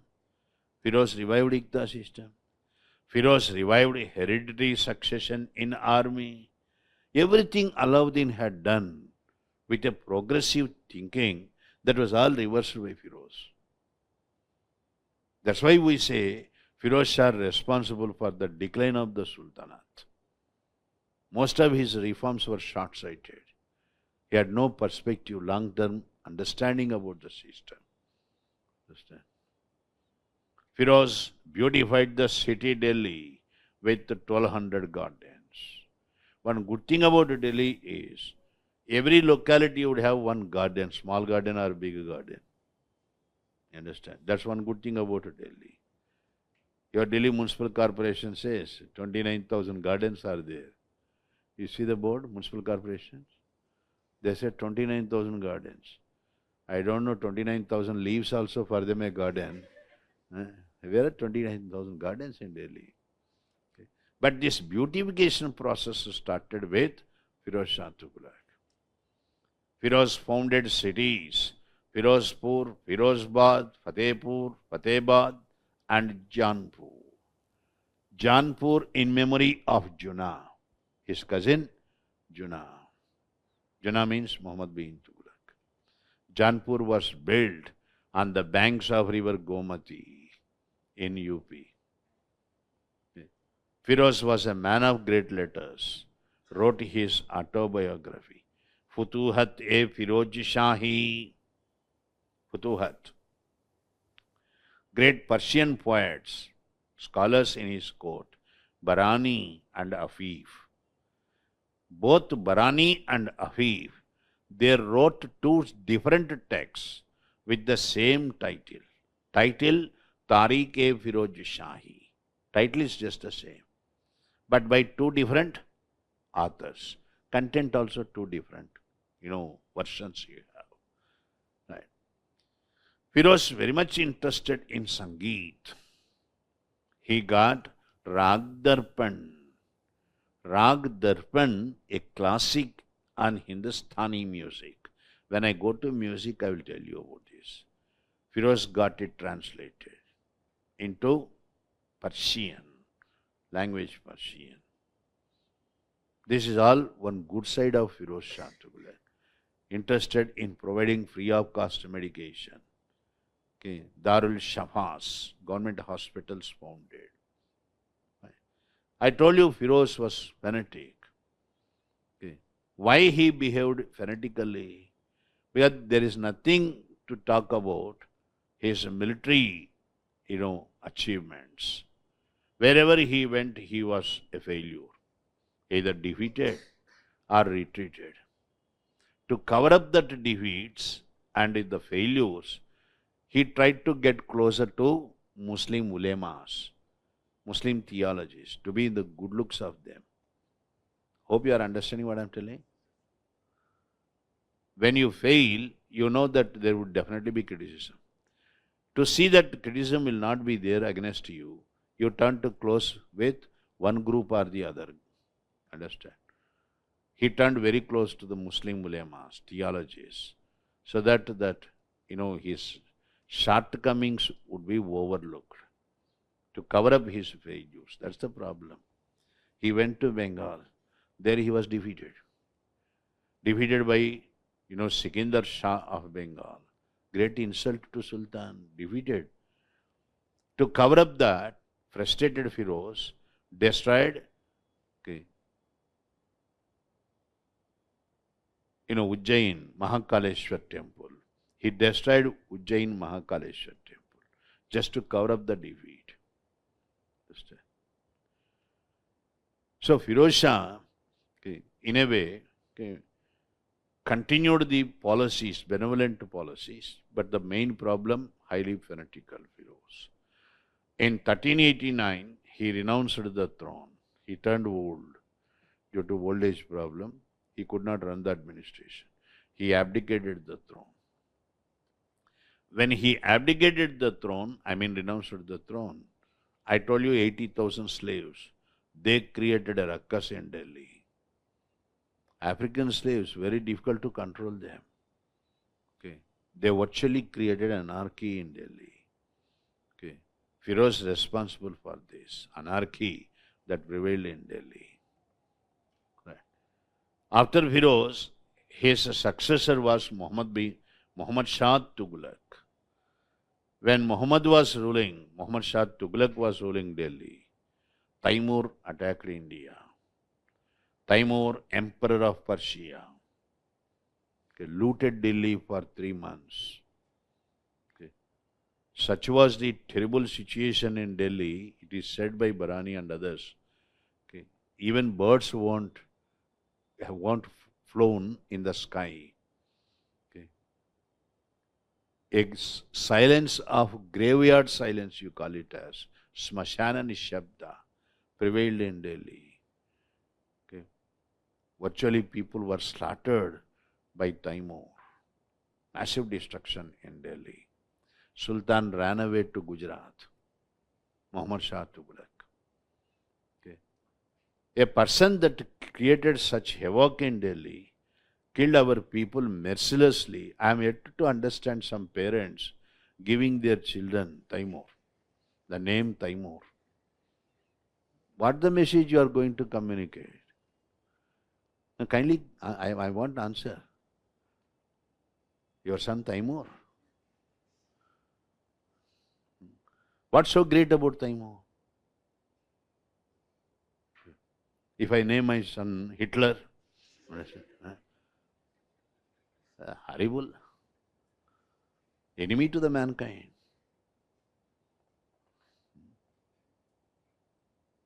This is what that is, definitely to, I don't know, not to question because it's their private affair. But we have to understand why it is like that. Right. When Taimur went back to Persia, Muhammad Shah Tughlaq came back to Delhi to rule Delhi. Understand? Only Delhi. During his times, the power of the Sultan was between Delhi to Palam. That's why Muhammad Shah Tughlaq was called Alam to Palam. Understand? Delhi to Palam. That's why it's called Alam to Palam. 1398, that particular year, 3 independent kingdoms were formed because Sultan inefficient Sultan. Complete Sultanate empire disintegration completed. Understand? Gujarat, Malwa and Janpur, they all became independent. Okay. Take a note. Is it time for your break? Go for break. Take a note. Firoz Shah Tughlaq. Give the subheading. Firoz Shah Tughlaq.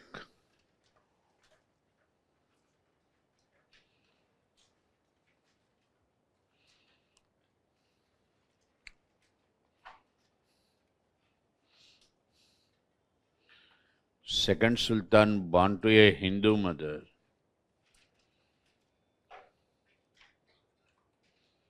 Second Sultan, born to a Hindu mother.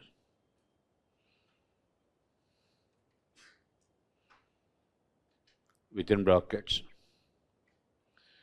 The first Sultan,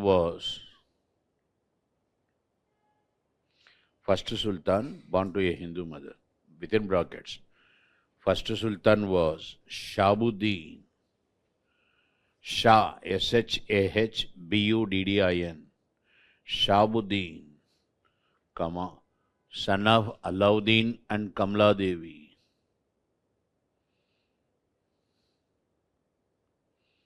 Shahabuddin, son of Alauddin and Kamla Devi. Brackets close. And second Sultan to come to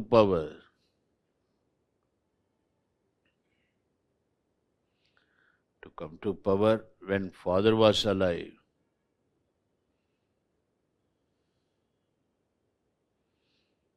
Father was alive.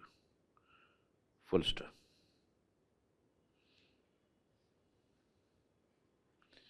Give the subheading his reforms. Firoz Shah's reforms.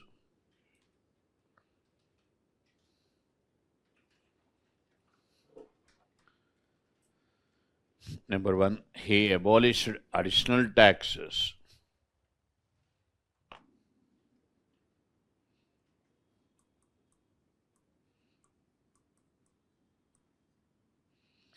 Additional taxes called abovs.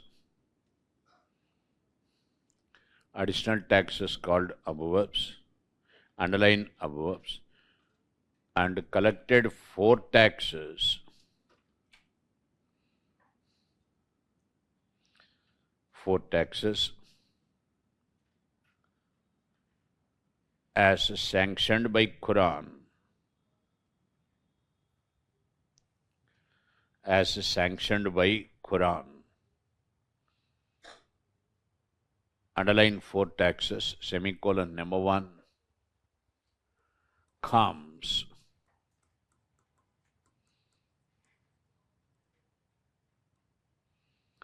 Khams, some textbooks it are written khums.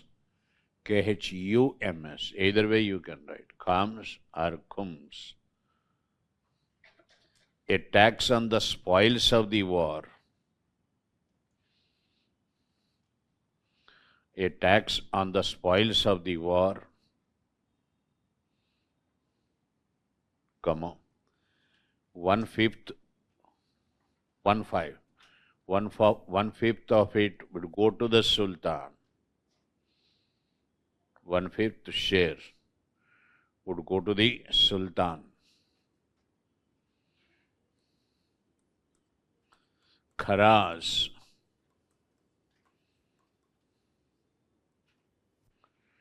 Kharaz, the land tax.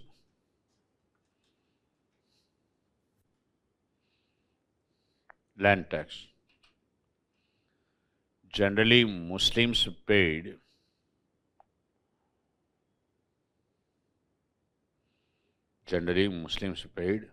half of what the Hindus paid.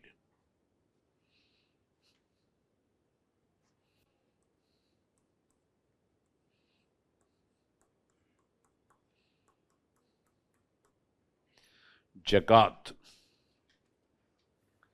Zakat, charity tax. Zakat collected for charity. Collected for charity.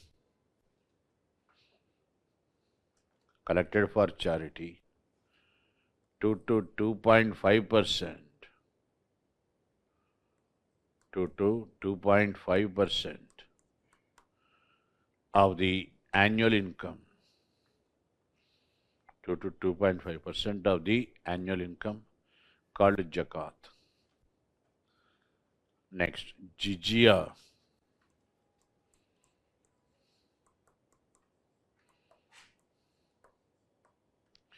Jizya, a religious tax on all the non-Muslims. A religious tax on all the non-Muslims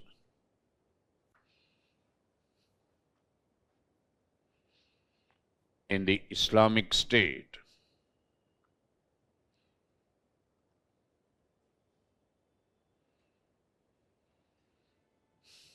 As Islamic State protecting their life and property. As Islamic State protect their life and property. Full stop. However, jizya exempted.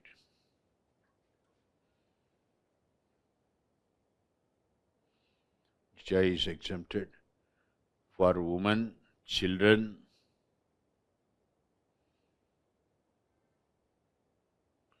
slaves, and even Brahmins.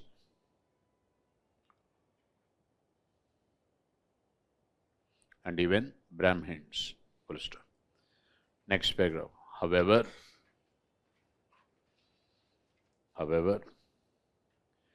Firoz Shah Tughlaq Firoz Shah Tughlaq collected jizya even from the Brahmins. Firoz collected jizya even from the Brahmins.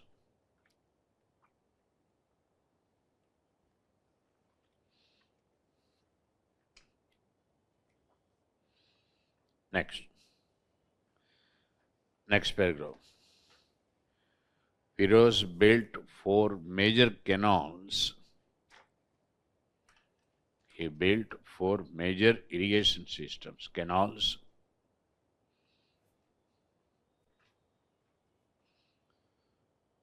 between the rivers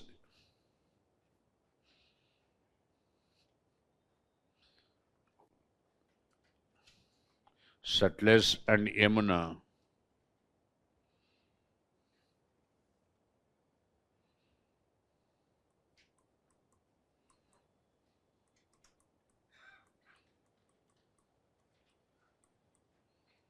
He collected irrigation tax. He collected irrigation tax called Haki Share. SHIRB, Haki Share, within brackets. Mark it important, underline that. Within brackets, 1/10. Haki Share was 1/10. 1/10 of the produce. First. Next. He founded a separate department. He founded an employment bureau, right, like that. He founded an employment bureau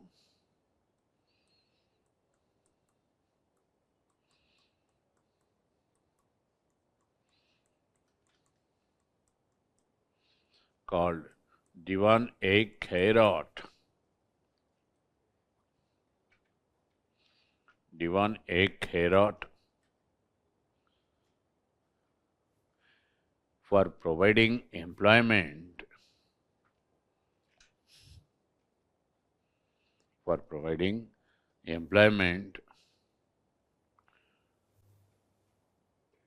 to the Muslim youth and to perform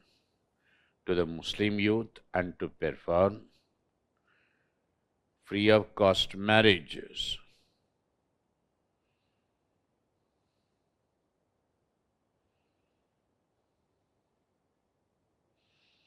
Full stop. Next.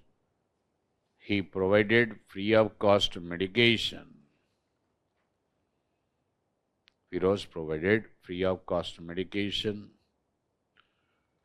and founded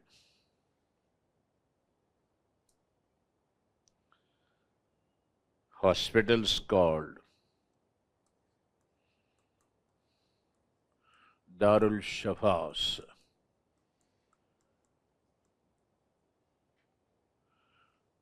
Darul Shafas.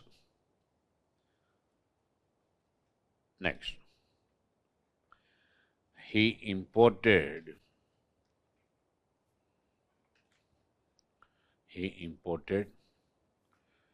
80,000 African slaves.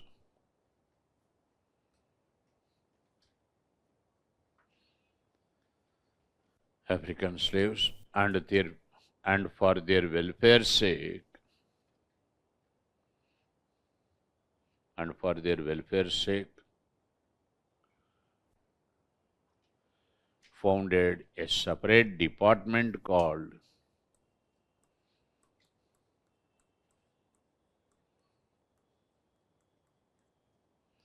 Bondagan. Underline Bondagan. Full stop. Next. He revived ICTA system.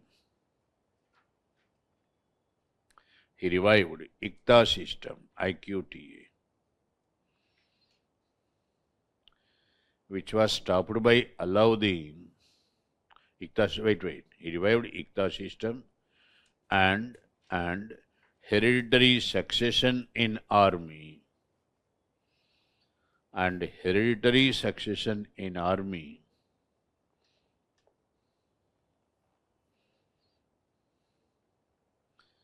which were stopped by Alauddin.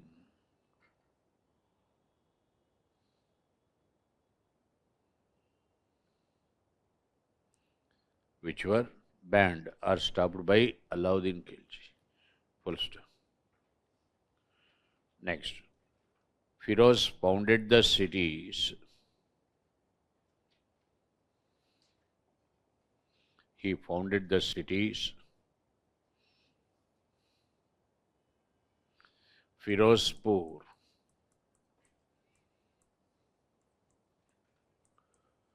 Firozbad, Fatehpur,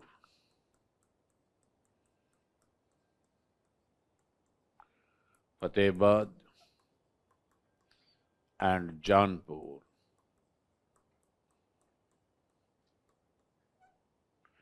And Jaunpur, last one Jaunpur, within brackets, in memory of his cousin, Jaunpur, within brackets, in memory of his cousin, Juna, J-A-U-N-A, Juna, Muhammad bin Tughlaq, J-A-U-N-A, Juna, Muhammad bin Tughlaq. Brackets close. Next, he beautified the city Delhi. Firoz beautified the city Delhi with 1200 gardens.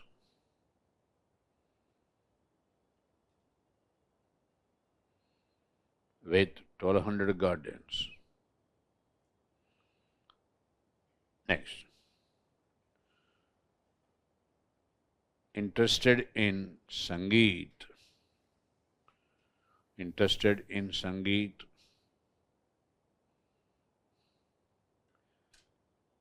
He got the classical text on Hindustani music. He got the classical text on Hindustani music. Rag Darpan.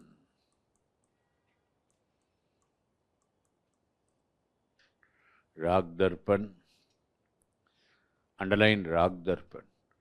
Translated into Persian. Rag Darpan. Translated into Persian. Full stop. Next, the two great scholars in his court,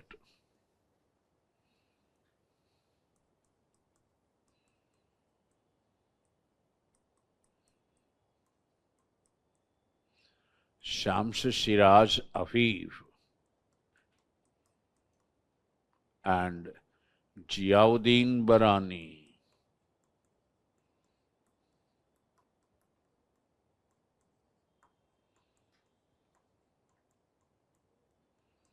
Afif and Barani wrote two different texts. They wrote two different texts. Wrote two different texts with the same title.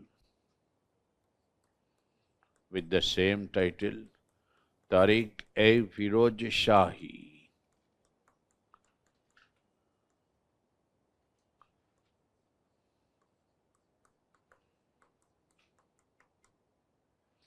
Tariq-e-Firoz Shahi. Underline Tariq-e-Firoz Shahi. And the administration of Firoz. Full stop.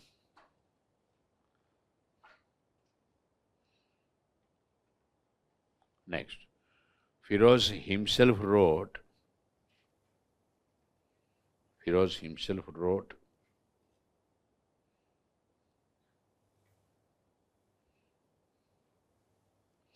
his autobiography. He wrote autobiography. Autobiography means he himself wrote, right? He wrote his autobiography, Futuhat, Futuhath, Futuhat, A. Firoz Shahi.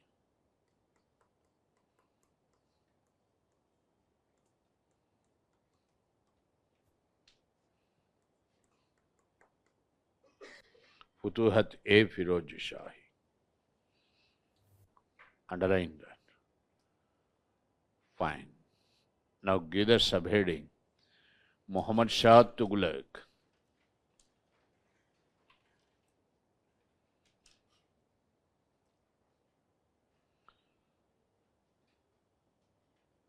Muhammad Shah Tughlaq, the last of the Tughlaqs.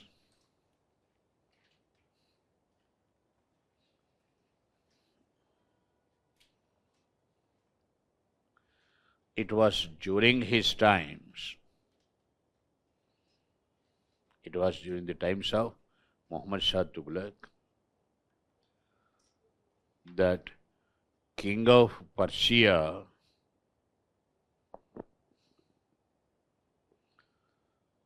Timur, Timur, Timur attacked Delhi.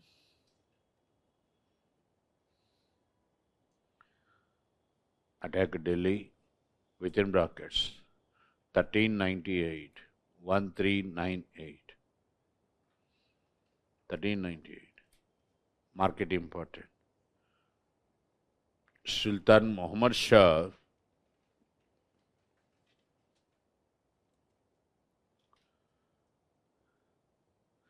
took shelter in Gujarat.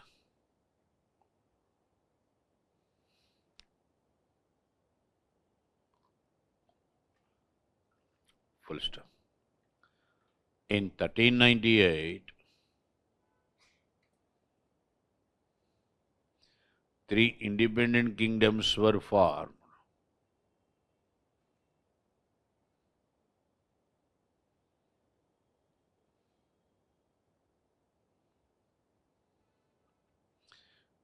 Gujarat, Malwa, and Jaunpur.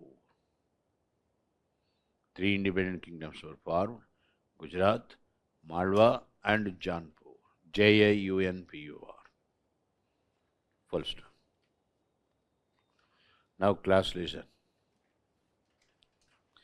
Timur, the emperor of Persia, before going back to Persia, appointed Khizra Khan as his representative. Khizra Khan founded Sayyid dynasty, fourth dynasty, 1437 to 51. Okay. 51, you have Sayyids ruling Delhi. Okay. Sayyid is the other name of Prophet Muhammad. They claimed that they had come from the family of Prophet Muhammad. That's why the dynasty is Sayyid dynasty.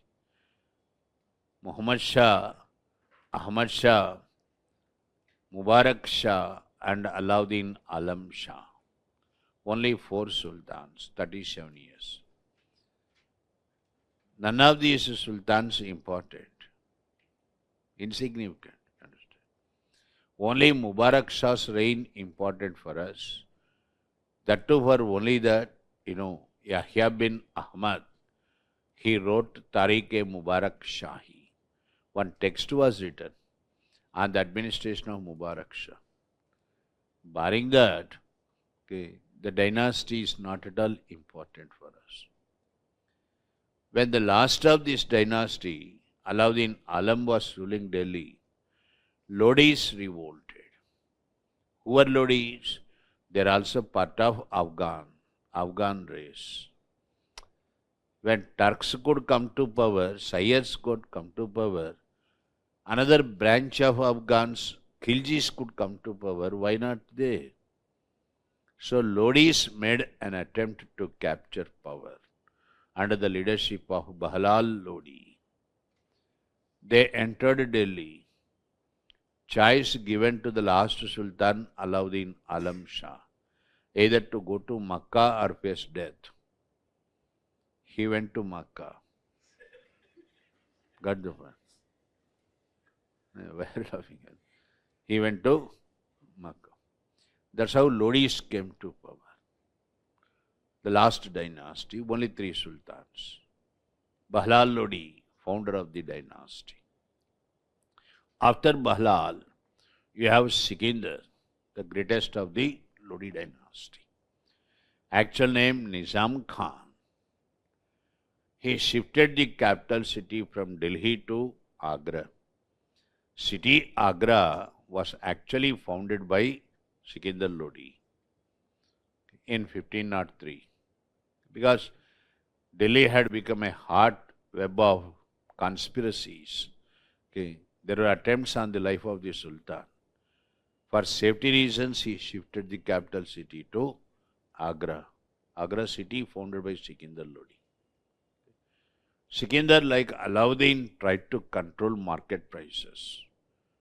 But he proved rather, it ended up as a failure. No one could, that's why I said, no one could control market prices, only Alauddin. Sikandar, great scholar, Persian scholar himself, he used to compose ghazals. When I go to Hindustani music, I will explain on that again. He wrote ghazals under his pen name, Gul Rukhi, that's his pen name. Okay. Quite proficient in Persian, Sikandar. People coming from Agra region, you must have heard of one yardstick, Sikandar ki Gaj. Okay. Have you heard of this? Okay. Sikandar ki Gaj. Even today you follow this yardstick for measuring the land. Sikandar ki Gaj. Gaj means yardstick. That was introduced by Sikandar. Next, Sikandar, a fanatic Sikandar. It was during his times, Sant Kabir Das was preaching Hindu-Muslim unity. For Sikandar, Hinduism, Islam are not just the same. They are two different ones. That too, Islam more so popular than Hinduism.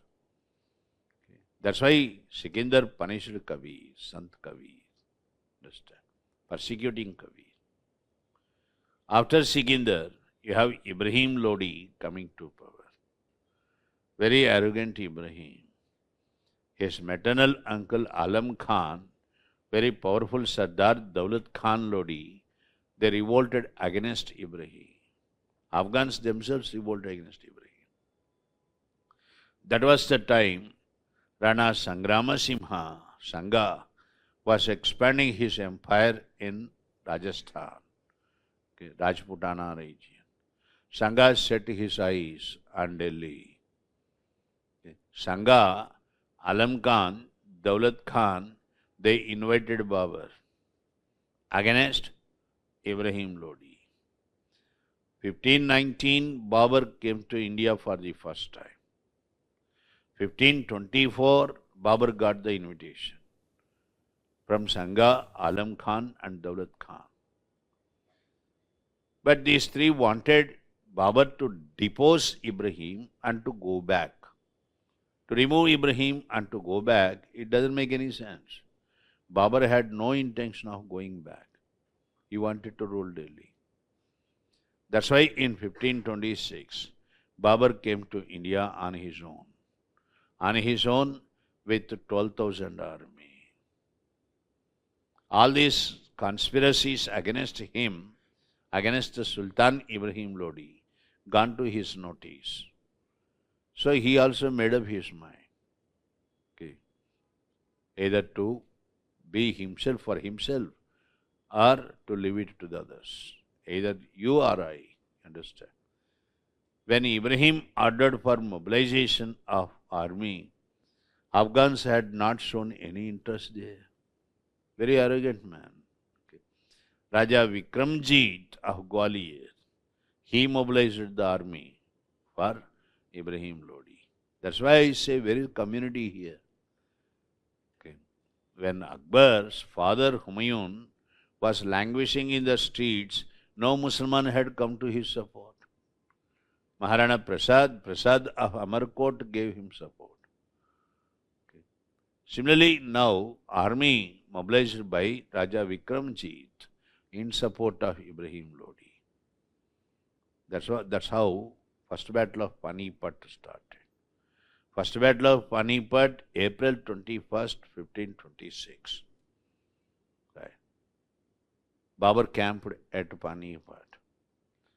All decisive wars were fought at Panipat. Why? That's the question you are given in the mains. I think I addressed this question. Okay. For any foreigner to attack Delhi, he had to come via Panipat. Panipat is a gateway, entrance. Secondly, Panipat a plain area. You see the enemy and the enemy sees you. Either you win the war, you allow the enemy to win. Right? That's why battles are decisive. Either this way or that way. No chance there for guerrilla war.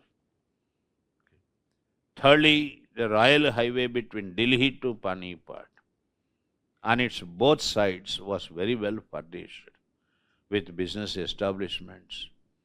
Right? You have shops providing groceries and all that.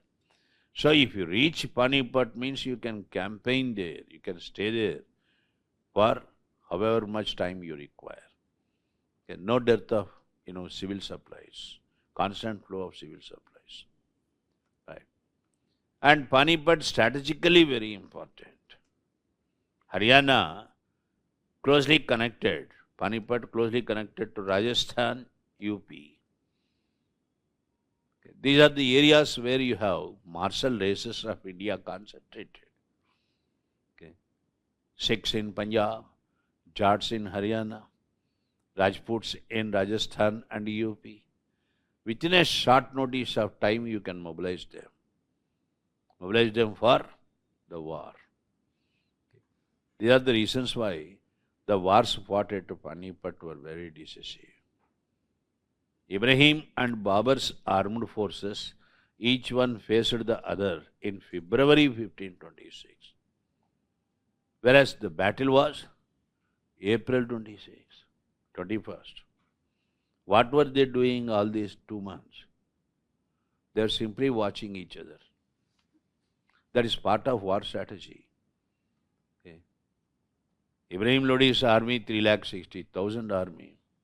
Whereas Babur's, only 12,000. Ibrahim was very much perplexed. Only 12,000. Okay. With what confidence he entered into India?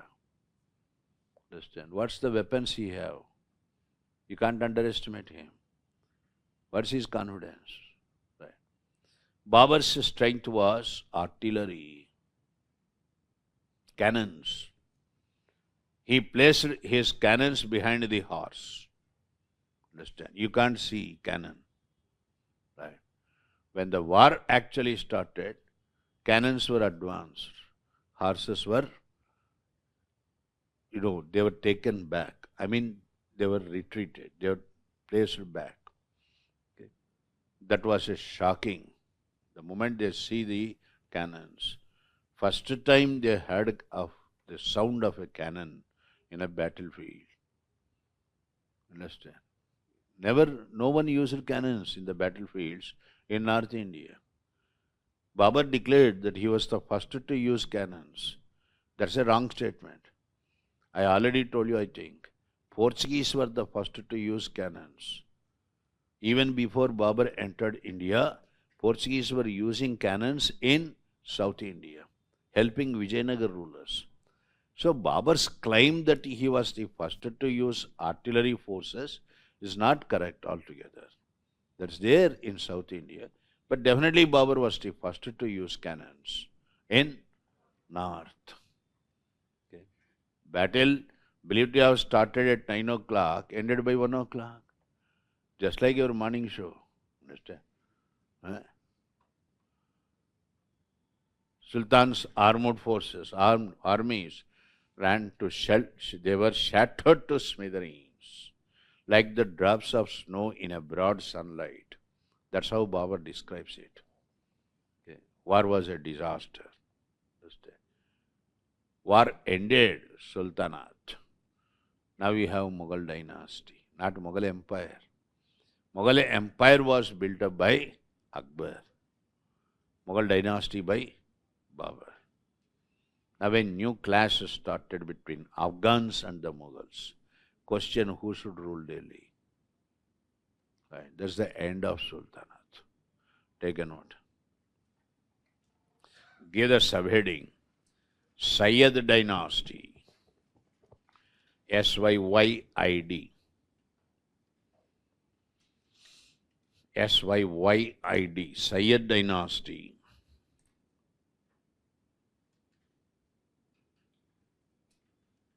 Within brackets. 1414, 1414 to 1451.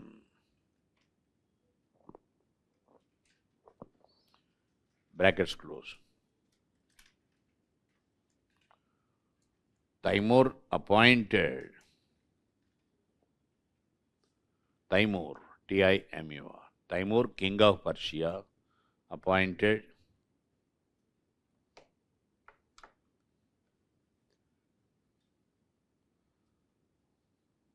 Khisra, Khizra,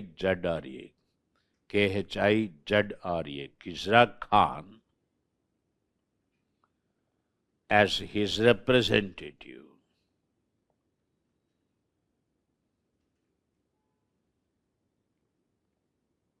Full stop. Khisra founded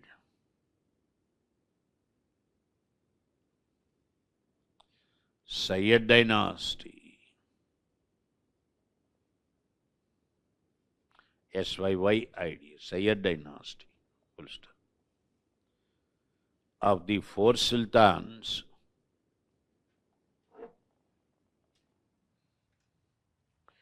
Mubarak Shah, Mubarak, Mubarak Shah important.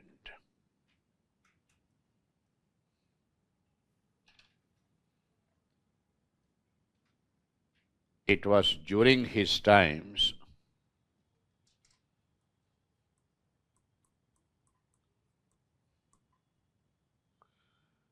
Persian scholar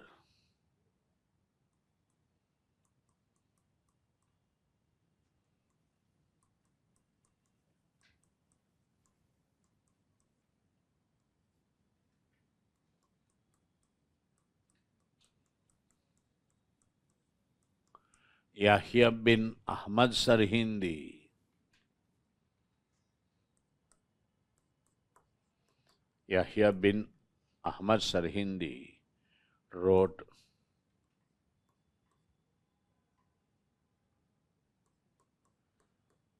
Tariq-e Mubarak Shahi.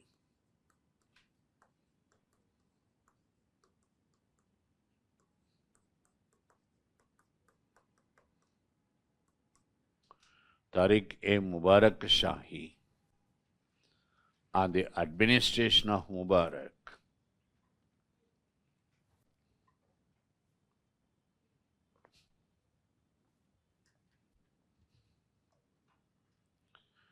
Full stop. Next.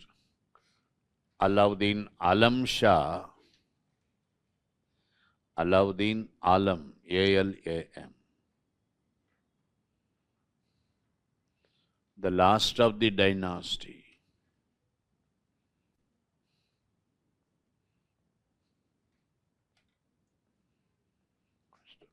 Lodis, L-O-D-I-S. Lodis revolted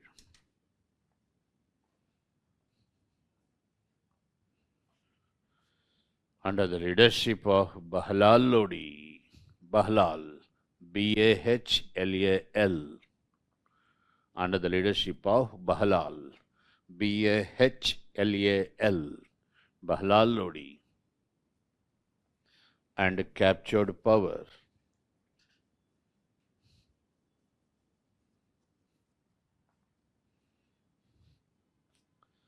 Gave the subheading Lodi dynasty. Lodi dynasty within brackets 1451 to 1526. 1451 to 1526. Brackets close. Lodis were Afghans. They belong to Afghan race. They were Afghans. Full stop.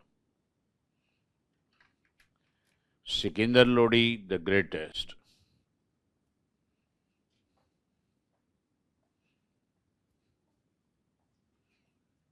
Sikandar Lodi, greatest. Actual name Nizam Khan. Sikandar Lodi, actual name Nizam Khan.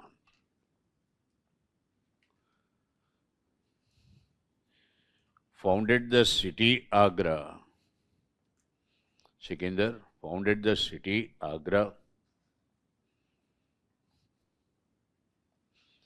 in 1503, 1503.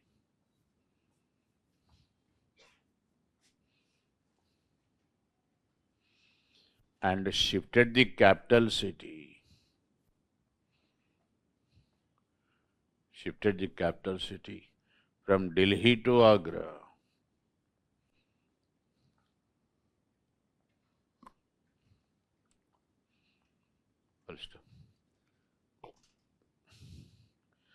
Like Alauddin Khilji, like Alauddin, he tried to control the market prices.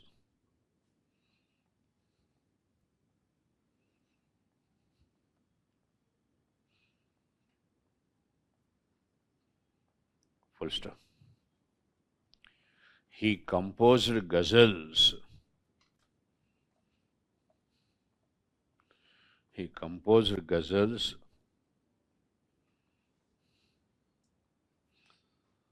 under his pen name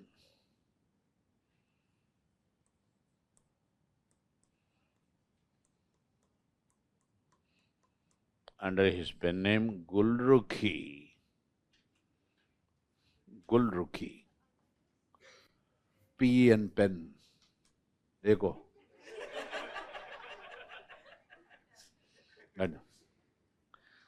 pen, pen name Gulrukhi. Right. Full stop. Next. He introduced, Sikandar introduced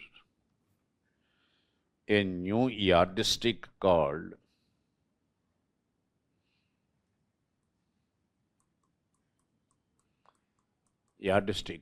Sikandar ki Gaj.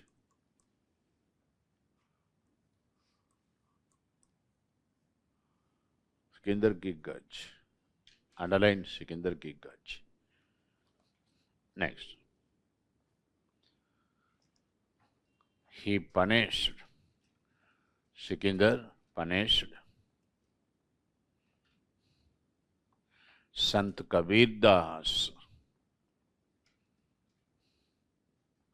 Sant Kabir Das, for preaching Hindu-Muslim unity.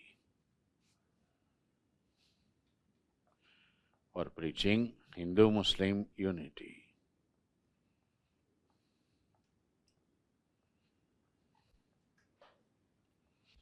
Full stop. Next, give the subheading. Next king, Ibrahim Lodi.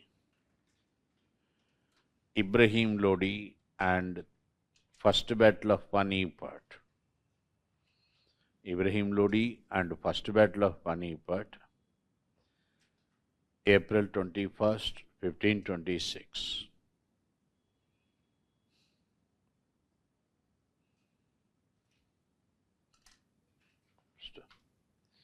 Alam Khan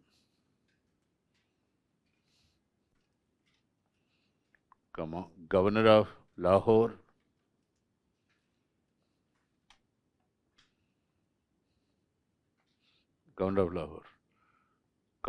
Daulat Khan Lodi,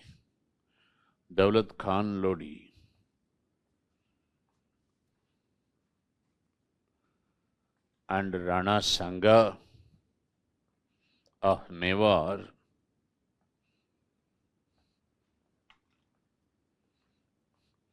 invited Babur against Ibrahim.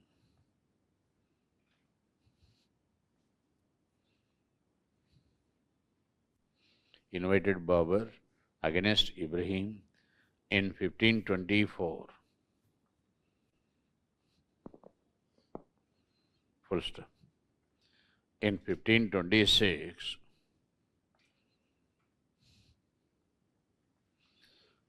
Babur came to India for the third time, not second time, for the third time with 12,000 army.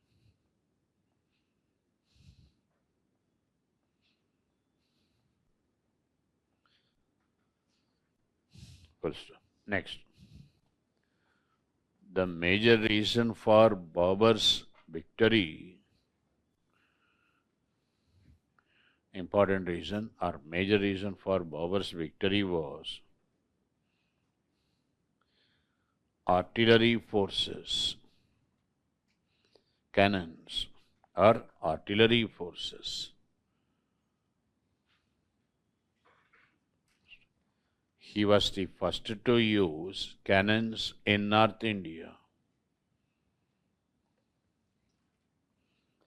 Babur was the first to use cannons in North India.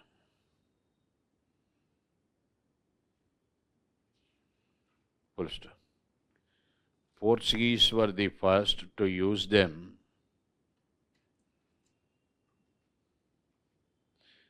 Portuguese were the first to use them in the entire Indian history.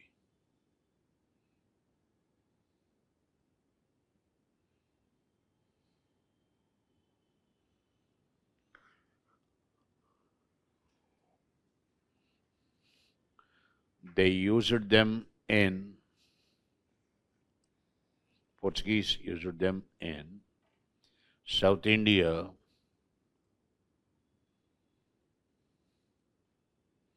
much before Babur.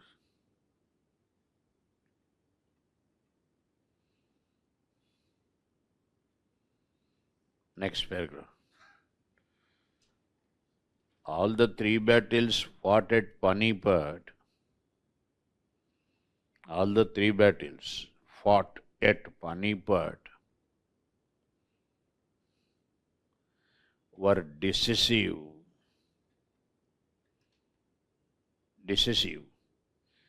for the reasons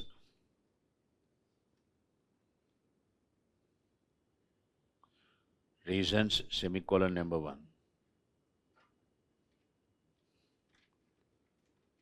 Panipat is the gateway for Delhi, is the entrance for Delhi. Any foreign invader to attack Delhi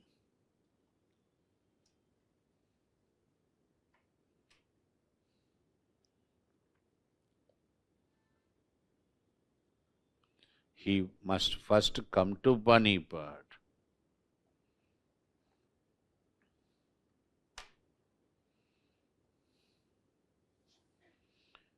Next, secondly, Panipat, a plain area,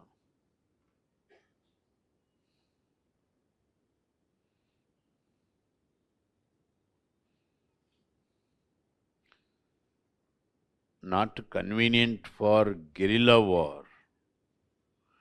Guerrilla, guerrilla war, hide and seek. Not convenient for guerrilla war. Next, the Royal Highway between Delhi to Panipat, Royal Highway between Delhi to Panipat,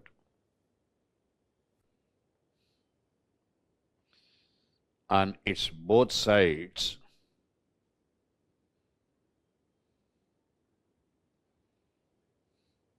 was well established by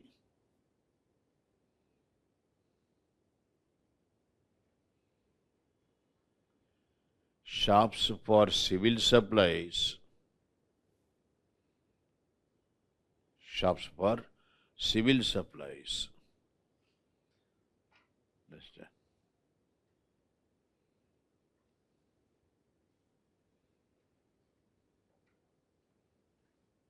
In other words, campaign, in other words, comma, military campaigns could be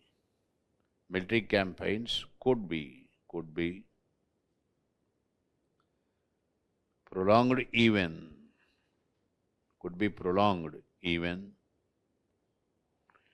with constant flow of civil supplies. With constant flow of civil supplies to the battlefield.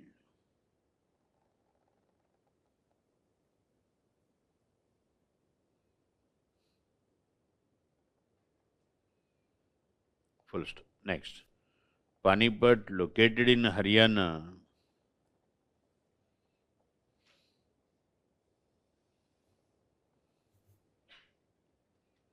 closely connected to Punjab,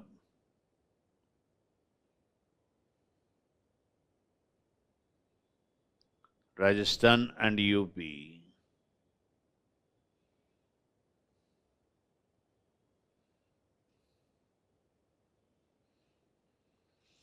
Where the martial races of India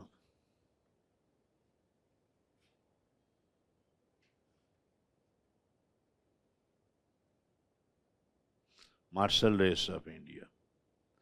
6. Jats and Rajputs. 6 Jats and Rajputs could be mobilized to the battlefield.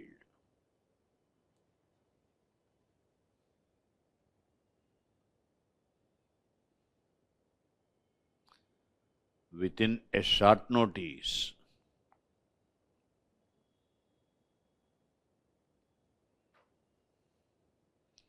Full stop. Next, with the first battle of Panipat,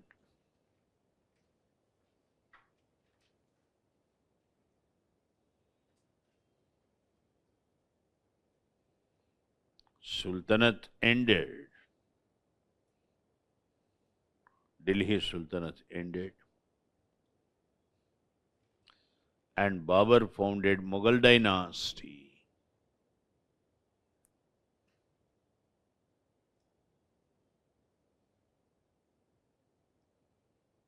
Babur founded Mughal dynasty. Fine. That's enough. We shall stop here for today. Tomorrow I will discuss administration and then the other part of history.